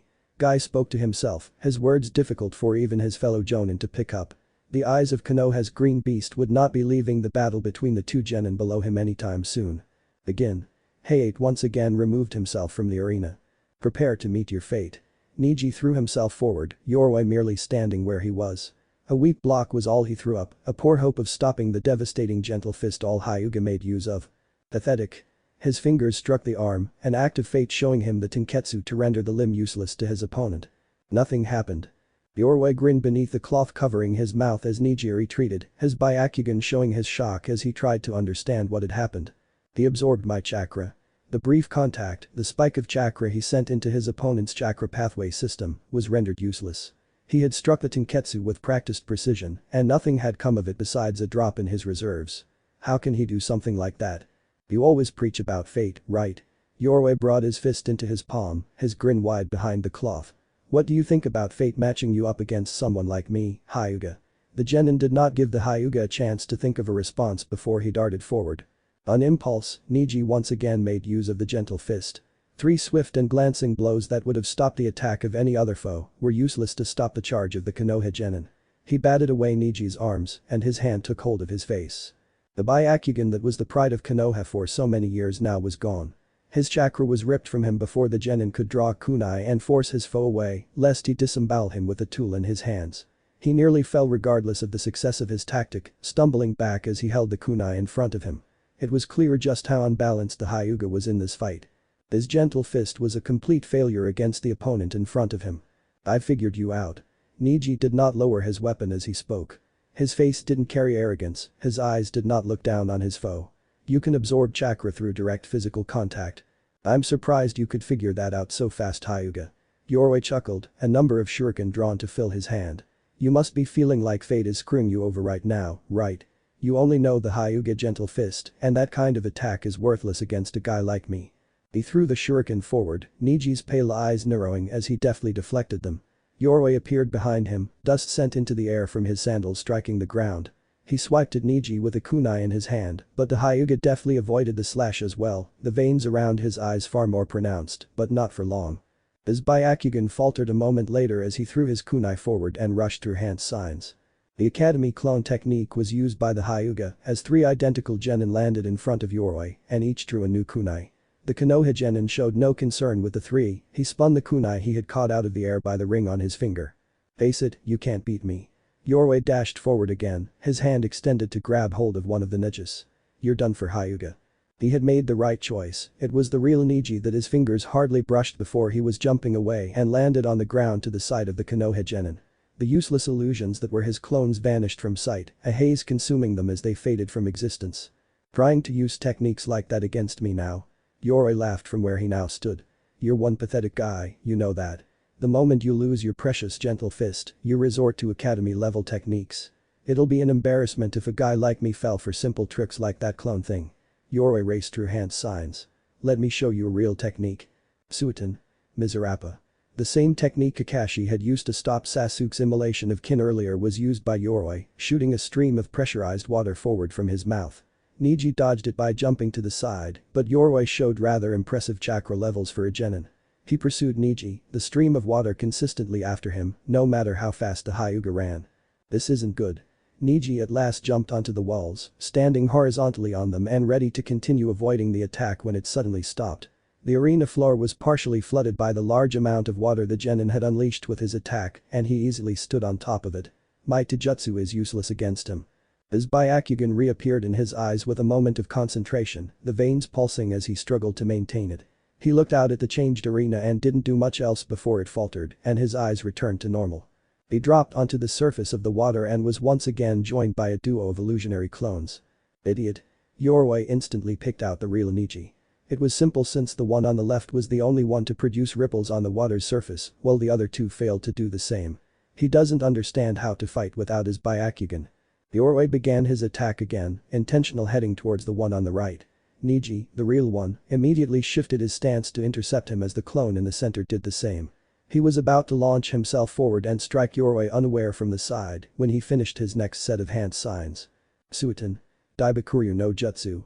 A whirlpool grew around him, tearing his footing out from under him and sending him stumbling and falling into the water with a splash. The water around him broke his concentration and the Bunshin no Jutsu was broken as Yoroi chuckled. The two were in a swiftly growing mass of water as Neji was powerless to overcome the growing strength of the whirlpool as more water gathered. This is too easy. Yoroi went through his next set of hand signs and the whirlpool began to tighten and take shape around Neji, waves consumed him and a sphere of water now had him floating in the center. Suiten. Suro no Jutsu. He plunged his hand forward and took hold of Neji's hair. The chakra leaving the Hyuga and entering the genin was visible to the observers as blue strands in the water. Neji pulled himself free from Yoroi's grip but he still floated in the sphere of water. It was only a matter of time until he would be defeated if he remained inside. Damn it. Already Neji could feel his oxygen dwindling. He was a shinobi and could hold his breath far longer than civilians could, but he had his limits, high as they might be. He had minutes to think up a plan or else he would pass out and Yoroi would be victorious. It looks like the match is over, Guy. Megain turned to Guy with a grin, a flash from his glasses as he pushed them up the bridge of his nose. It looks like your student lost the fight. Pride was in his voice and Guy merely shook his head. We will see who will be victorious. Guy spoke even as bubbles burst free of Neji's mouth as the water seemed to attack him, no doubt another of Yoroi's water release techniques making it do so. The genin was seemingly highly versed in a number of techniques. My student is not yet defeated. Don't give up, Neji. Guy's eyes did not leave his trapped student. It is not a question of if you can win, it is a question of if you can overcome your own limits. If you refuse to believe in the power of fate and destiny, I am sure you will prove triumphant. Neji. Lee's voice carried down the arena, his bandaged wrapped hands taking hold of the railing as he leaned forward. I will not see my rival defeated so easily. If you do not win this match then we cannot face each other in the finals. I can't believe this. Despite his situation and the preciousness of air, bubbles escaped Neji's mouth as the normally stoic Hyuga laughed. Lee's trying to motivate me to success. He can absorb chakra. His mind flashed back to the numerous times his opponent had made use of his ability. But it's not a Kekkei Genkai. It's nothing but a technique he's been taught. A technique I can find the flaw in and overcome. He gathered his chakra in preparation for his next act. I am a Hyuga and I will not lose to some common trash. The byakugan slowly took hold of his eyes. He knew it would be the last time he would make use of the taijutsu. Success in the Chunin exams is my destiny. Gentle fist art. Body blow. Chakra erupted from his tenketsu in a precise attack steered by the byakugan. Yoroi leapt back as the released spikes of chakra from the Hyuga would have torn into his tenketsu if he hadn't. He didn't want to risk any type of gentle fist attack, managing to strike him if he could help it. What don't you get? Yoroi landed not too far away, water covering the arena floor once more. Your fancy taijutsu is useless against me. You failed to understand destiny then. Neji was soaking wet but standing tall, his eyes narrowed as he took in the sight of his opponent. Fate has guided us both to this moment, you will know why soon enough. I've figured out your technique and now you don't stand a chance. Then let's see what you've got. Yoroi raced through hand signs once more before he slammed a hand into the ground. Suiton. Mizu Bunshin no Jutsu. From the water around him, two identical Yoroi Ikados took shape from pillars of water that surged upward. They surrounded Neji in the rough shape of a triangle, each of the figures acting as one the points of the shape. This is a real clone technique. All three spoke as one as Neji's eyes took in each of them. These aren't illusions but the real thing. If they hit you, it'll hurt. If you hit them, they'll take even more of your chakra. Nothing you can do is going to save you now, kid. Me and my clones are going to beat the hell out of you. I'll make you beg for the proctor to end this fight. Nothing you say matters at this point. Neji closed his eyes, wet strands of his hair falling over his eyes. Nothing you can do will stop me from fulfilling my destiny in this fight. Your destiny to lose is the same as my destiny to triumph in this fight, no matter what you may think. He opened them, the veins around his eyes pulsing. Fate is inescapable. Bold words from the guy I've been beating this entire time. Yoroi spoke no more. All three darted forward and Neji slid into a more advanced stance for the gentle fist. Neji really is a genius. Hinata's comment drew confusion from the jonin standing next to her, a raised eyebrow, the only sign before her eyes focused on the boy fighting a losing battle below them. I wouldn't say that Hinata. Kurenai didn't catch the slow shake of Hinata's head. He deserves so much more than anyone knows. 8 trigrams vacuum palm. Neji threw his hands out to the side, palms facing each of the identified water clones of Yoroi, and they were blown apart into 2 sprays of droplets. A rainbow seemed to shimmer as the water droplets split apart, the light shining around them, letting the world between the two combatants be bathed in color before only one would stain the ground. What? Yoroi landed on the water after aborting his attack, but Neji pursued him. How the hell did you do that? His gentle fist remained useless, but his byakugan allowed him to target Yoroi perfectly with his kunai, a thin cut appearing on his arm, another thin cut appearing on his shoulder, his shirt suffering a tear from a narrowly dodged slash. The gentle fist is a versatile style.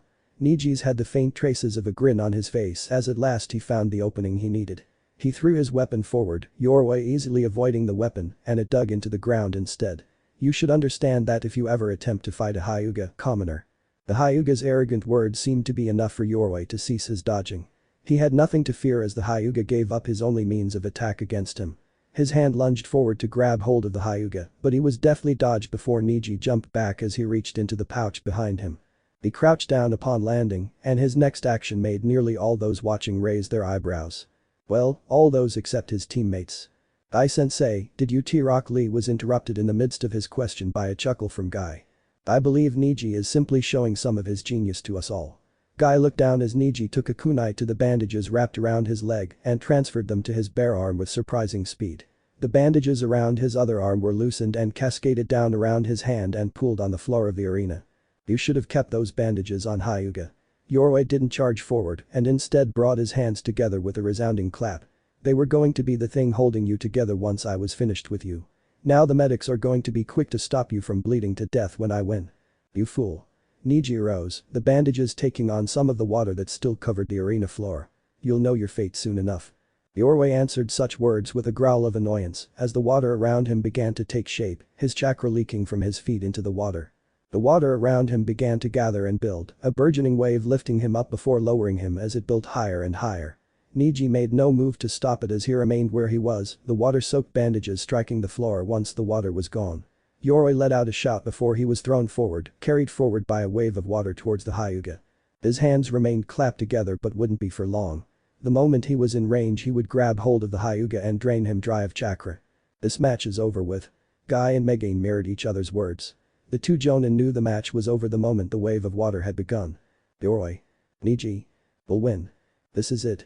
Neji threw himself forward without further delay, spinning the heavy water-laden bandages in his hands while he was airborne. They formed large loops. "You absorb chakra, but it's nothing but a normal technique." Neji landed on the wave of water as he dodged Yoroi's attempt to grab him. The release of what had to be the seal for the technique made the wave falter, and Neji and Yoroi hit the ground in an explosion of water and smoke thanks to a smoke bomb from the Hyuga. That means you need to focus to use it. The bandages were thrown forward in the resulting spray of water and thick black cloud around the two genin, Yoroi unable to actually see them, while Neji saw the humanoid mass of chakra perfectly. Without focus, without the eyes of the Hyuga, you don't stand a chance of keeping pace with me. But let's see how well your eyes match up to mine.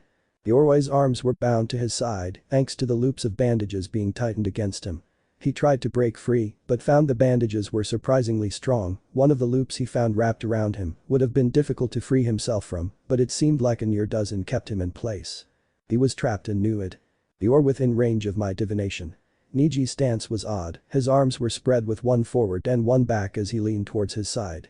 A short gasp from the girl next to her made Kurenai turn to the sole other Hyuga present and narrow her eyes when they turned back to Neji.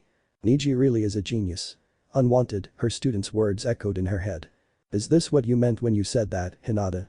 Only observing the actions of the genin in front of her would show her if she was right or wrong. 2 palms. Neji's chakra-laden fingers struck at Yorwei's restrained body twice, neither proving effective. 4 palms. 4 rapid strikes brought the same results as Yorwei simply absorbed the chakra from each blow, nullifying it. 8 palms. 8 rapid strikes proved troublesome, Yorwei grimacing when one managed to break through and his tenketsu was sealed. Another strike followed in quick succession of the first, and a third successfully connected blow followed the second. 16 palms. 16 rapid strikes were aimed and landed within an instant by the Hyuga. 16 more of Yorwei's tenketsu were rapidly sealed and Neji continued his assault. 32 palms. 32 strikes followed a strong step forward, Yorwei pushed back unwillingly with each precise blow to one of his swiftly shrinking number of open tenketsu. All shinobi had 361, but Neji had cut that number down by 51. It was more than enough to bring most shinobi to their knees. It's over. Hinata was wrong. 64 palms. A blue haze seemed to consume the air as Neji's hands turned into a blur, his strike so swift none bar the jonin observing could actually track his blows, and only barely. Only Guy's eyes could follow each and every single blow, track its exact position, and gauge how much force Neji used before withdrawing. His question was hidden in his eyes to all but the most keen observers. Neji, why are you still going? Your opponent is already defeated. You said you could absorb chakra, right? Neji spoke even as he delivered strike after strike to Yorwei, sending him further and further back with each vicious blow, but the Hyuga kept step with him, his arms never seeming to cease in their relentless attack. You told me the gentle fist was worthless against someone like you, but, like all others, you were wrong. Neji's strike seemed to increase in speed, Guy's eyes watching on as his pupil unleashed one precise chakra-releasing strike after one precise chakra-releasing strike. It was incredible to see the genius of Neji Hyuga on display. Each strike was debilitating in their own right, but together they would completely destroy an opponent who found themselves unfortunate enough to face off against the Hyuga. You fell to the might of the Hyuga like all others before you because no one alive can match the byakugan. No one can change fate when my eyes have already seen it. 8 trigrams 128 palms.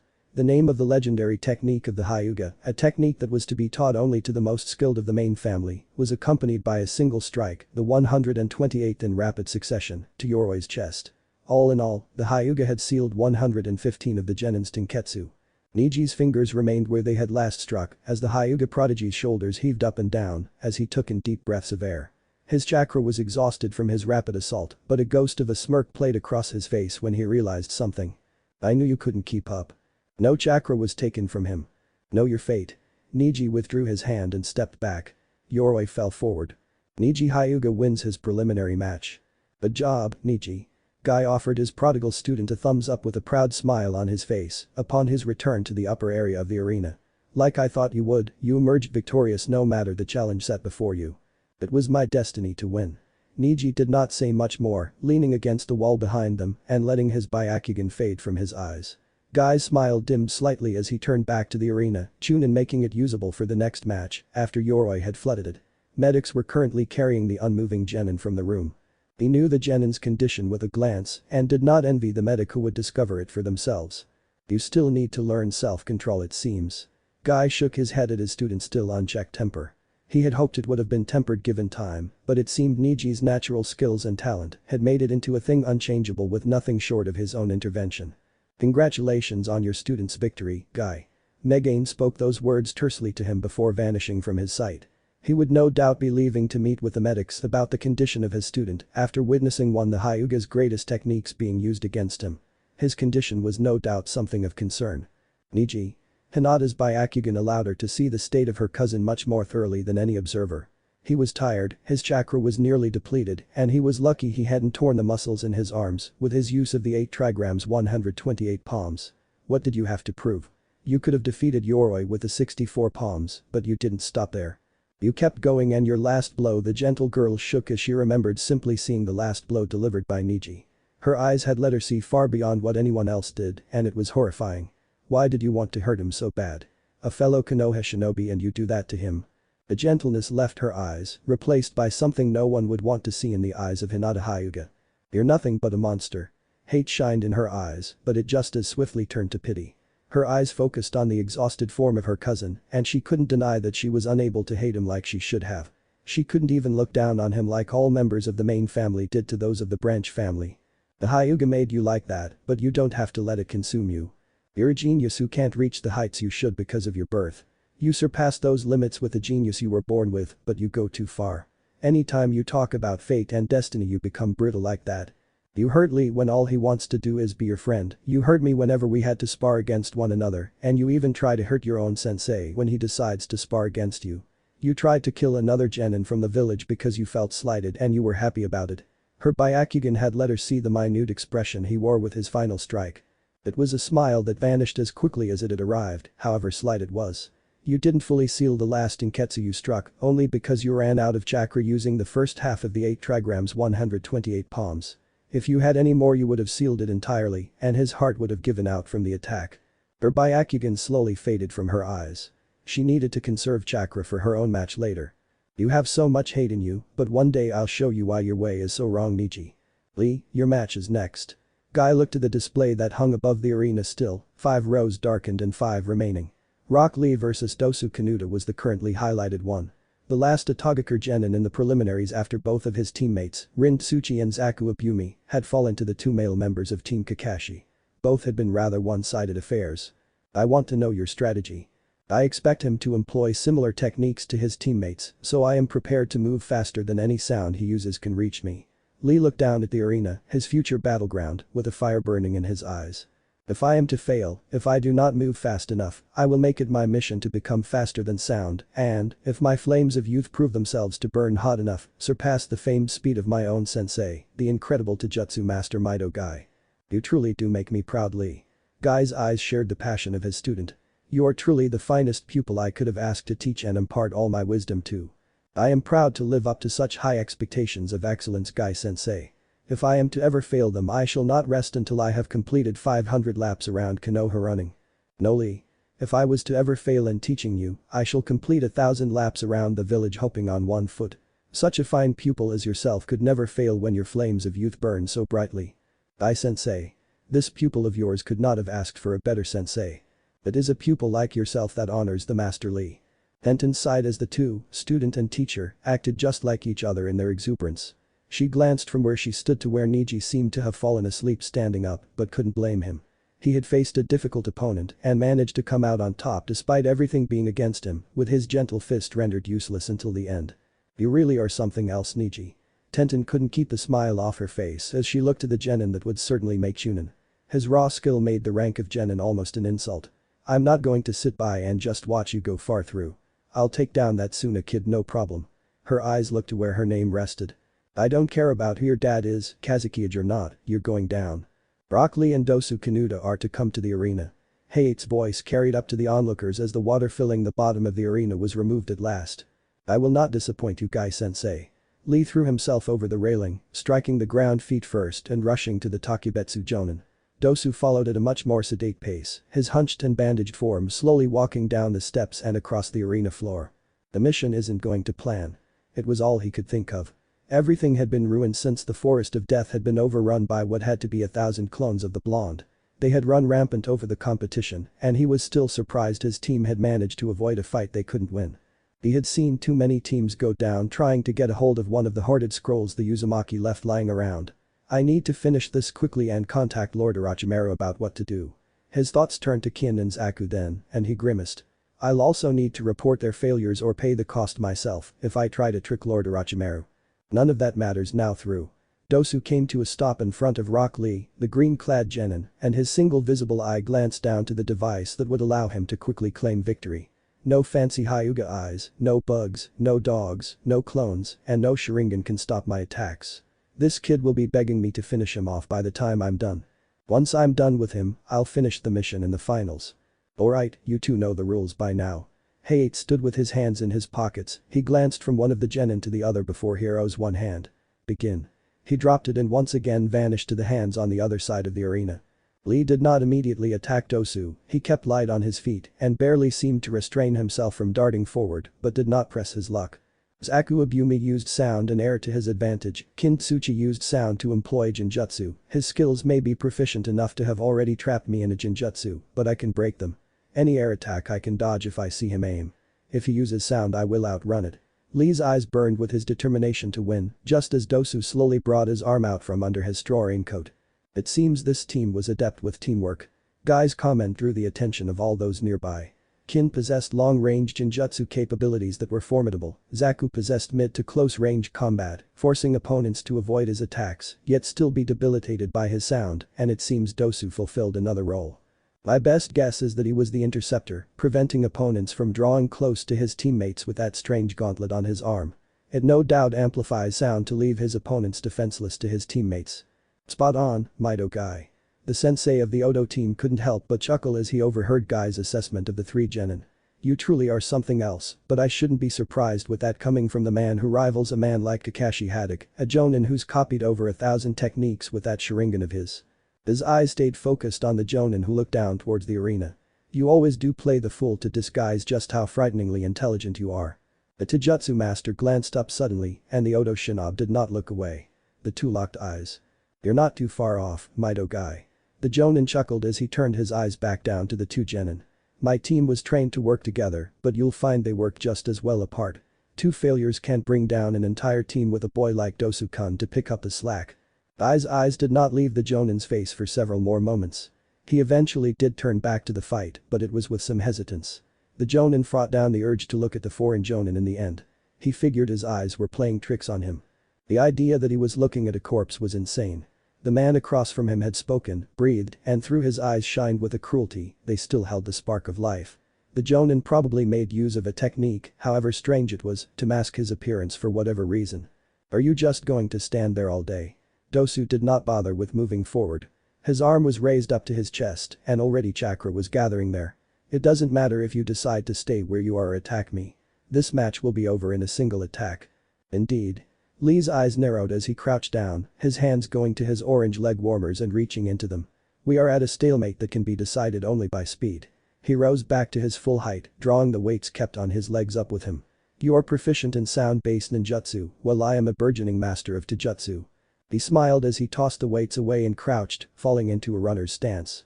It is time to decide which is faster. Sound or my determination. His sentence ended and the weight struck the ground. What the hell? Most present shared the same thought as they saw the craters formed by the weights on impact and the dust clouds that consumed the arena floor. Stay focused. Dosu was different, his stance immediately shifted as he rose to his full height and prepared to make use of his resonating echo speaker, his augmented arm nearly bursting with chakra he could release as destructive sonic blasts at the level he had charged it to. I just need to glance at him and he's finished. I am in front of you. Lee's words reached him only after he felt the foot powering him into the ground, but as he looked down, he heard nothing but the cracking of stone. He's using an illusion. Cracks were spreading everywhere on the arena floor, but the sound was delayed too much. He was using his poor Jinjutsu skills to confuse him, make him hit the wrong spots and waste all of his chakra. This kid is a better ninja than his outfit gives him credit for. Shouldn't be that surprised with a guy like Mido Guy being his sensei. It was easy to break the Jinjutsu with a surge of chakra, just as Dosu caught sight of a green blur at last and grinned as he threw his arm forward, unleashing a more focused version of his resonating echo drill without further delay. A lance of sound fired forward, a high-pitched ringing erupting from the impact as the ground was pulverized. Got you? Dosu grinned at his accomplishment before he noticed something. He didn't see his target a victim of the attack. There was no broken Konoha genin lying in the new crater that should be occupied. He instead found himself kicked towards the wall but turned in the air. He avoided cracking it when he landed feet first, his chakra letting him stick there in a crouch. He swung his arm out and sound waves lanced out like a scythe blade, striking the wall opposite him and leaving a jagged gash in the stone. Dosu knew he had missed, but he never intended to hit in the first place. The attack was a large one, but he needed distance, and that's what it provided. Another genjutsu. He took note of the cracking tiles around him and jumped off of the wall as he reached into the pouch hidden by his straw raincoat. He withdrew a black pole from inside, and the Odo Jonin chuckled at the sight of it. Osu-kun is quite serious if he's bringing out that. Baki, a Jonin nearby the Odo shinobi, glanced at him before looking at the black pole in the genin's hand now. It's just a stick. Baki made his observation known. It was nothing but a short black metal rod. It's a prelude to disaster in Osu-kun's hands. The Jonin chuckled once more, drawing Guy's eyes once more. He quickly focused back on the match going on below them all. Ringing came with each blow Dosu delivered to his resonating echo speaker, his single visible eye roaming the arena in search of his opponent. Any second now I'll find him. Dosu knew exactly what he was doing it seemed. He was making use of the metal rod to produce sound in the gauntlet without having to worry about building it up in another way. Each strike sent out a ringing that could send any person who heard it to their knees when their eardrums burst. He didn't bother shaping the technique in any way. He became a bit more forceful when he didn't discover his future victim. The ringing became higher and higher as he beat the rod against his arm faster and faster, producing more and more vibrations to send out across the arena. He still had nothing to show for his effort through. "Where are you?" Dosu at last shouted his frustrations as he swung his arm in a circle, turning his body with it.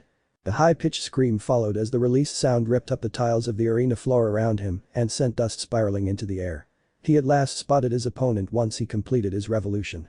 He was directly in front of him and unleashed a spin kick that sent him hurtling through the air and crashing into the tile, sending the loose stone scattering as his impact fractured each individual piece further and sent splinters of stone everywhere. "Damn genjutsu." Dosu cursed as he struggled back to his feet, banging his resonating echo speaker on the ground in his rage. It helped build up the vibrations as he gathered chakra to it as well. Time for the big guns. Resonating echo drill. Dosu threw his arm forward and a trench was ripped through the arena dead in front of him. The sound he released was inaudible at the frequency he put it out at and left nothing but pulverized stone in wake of the attack.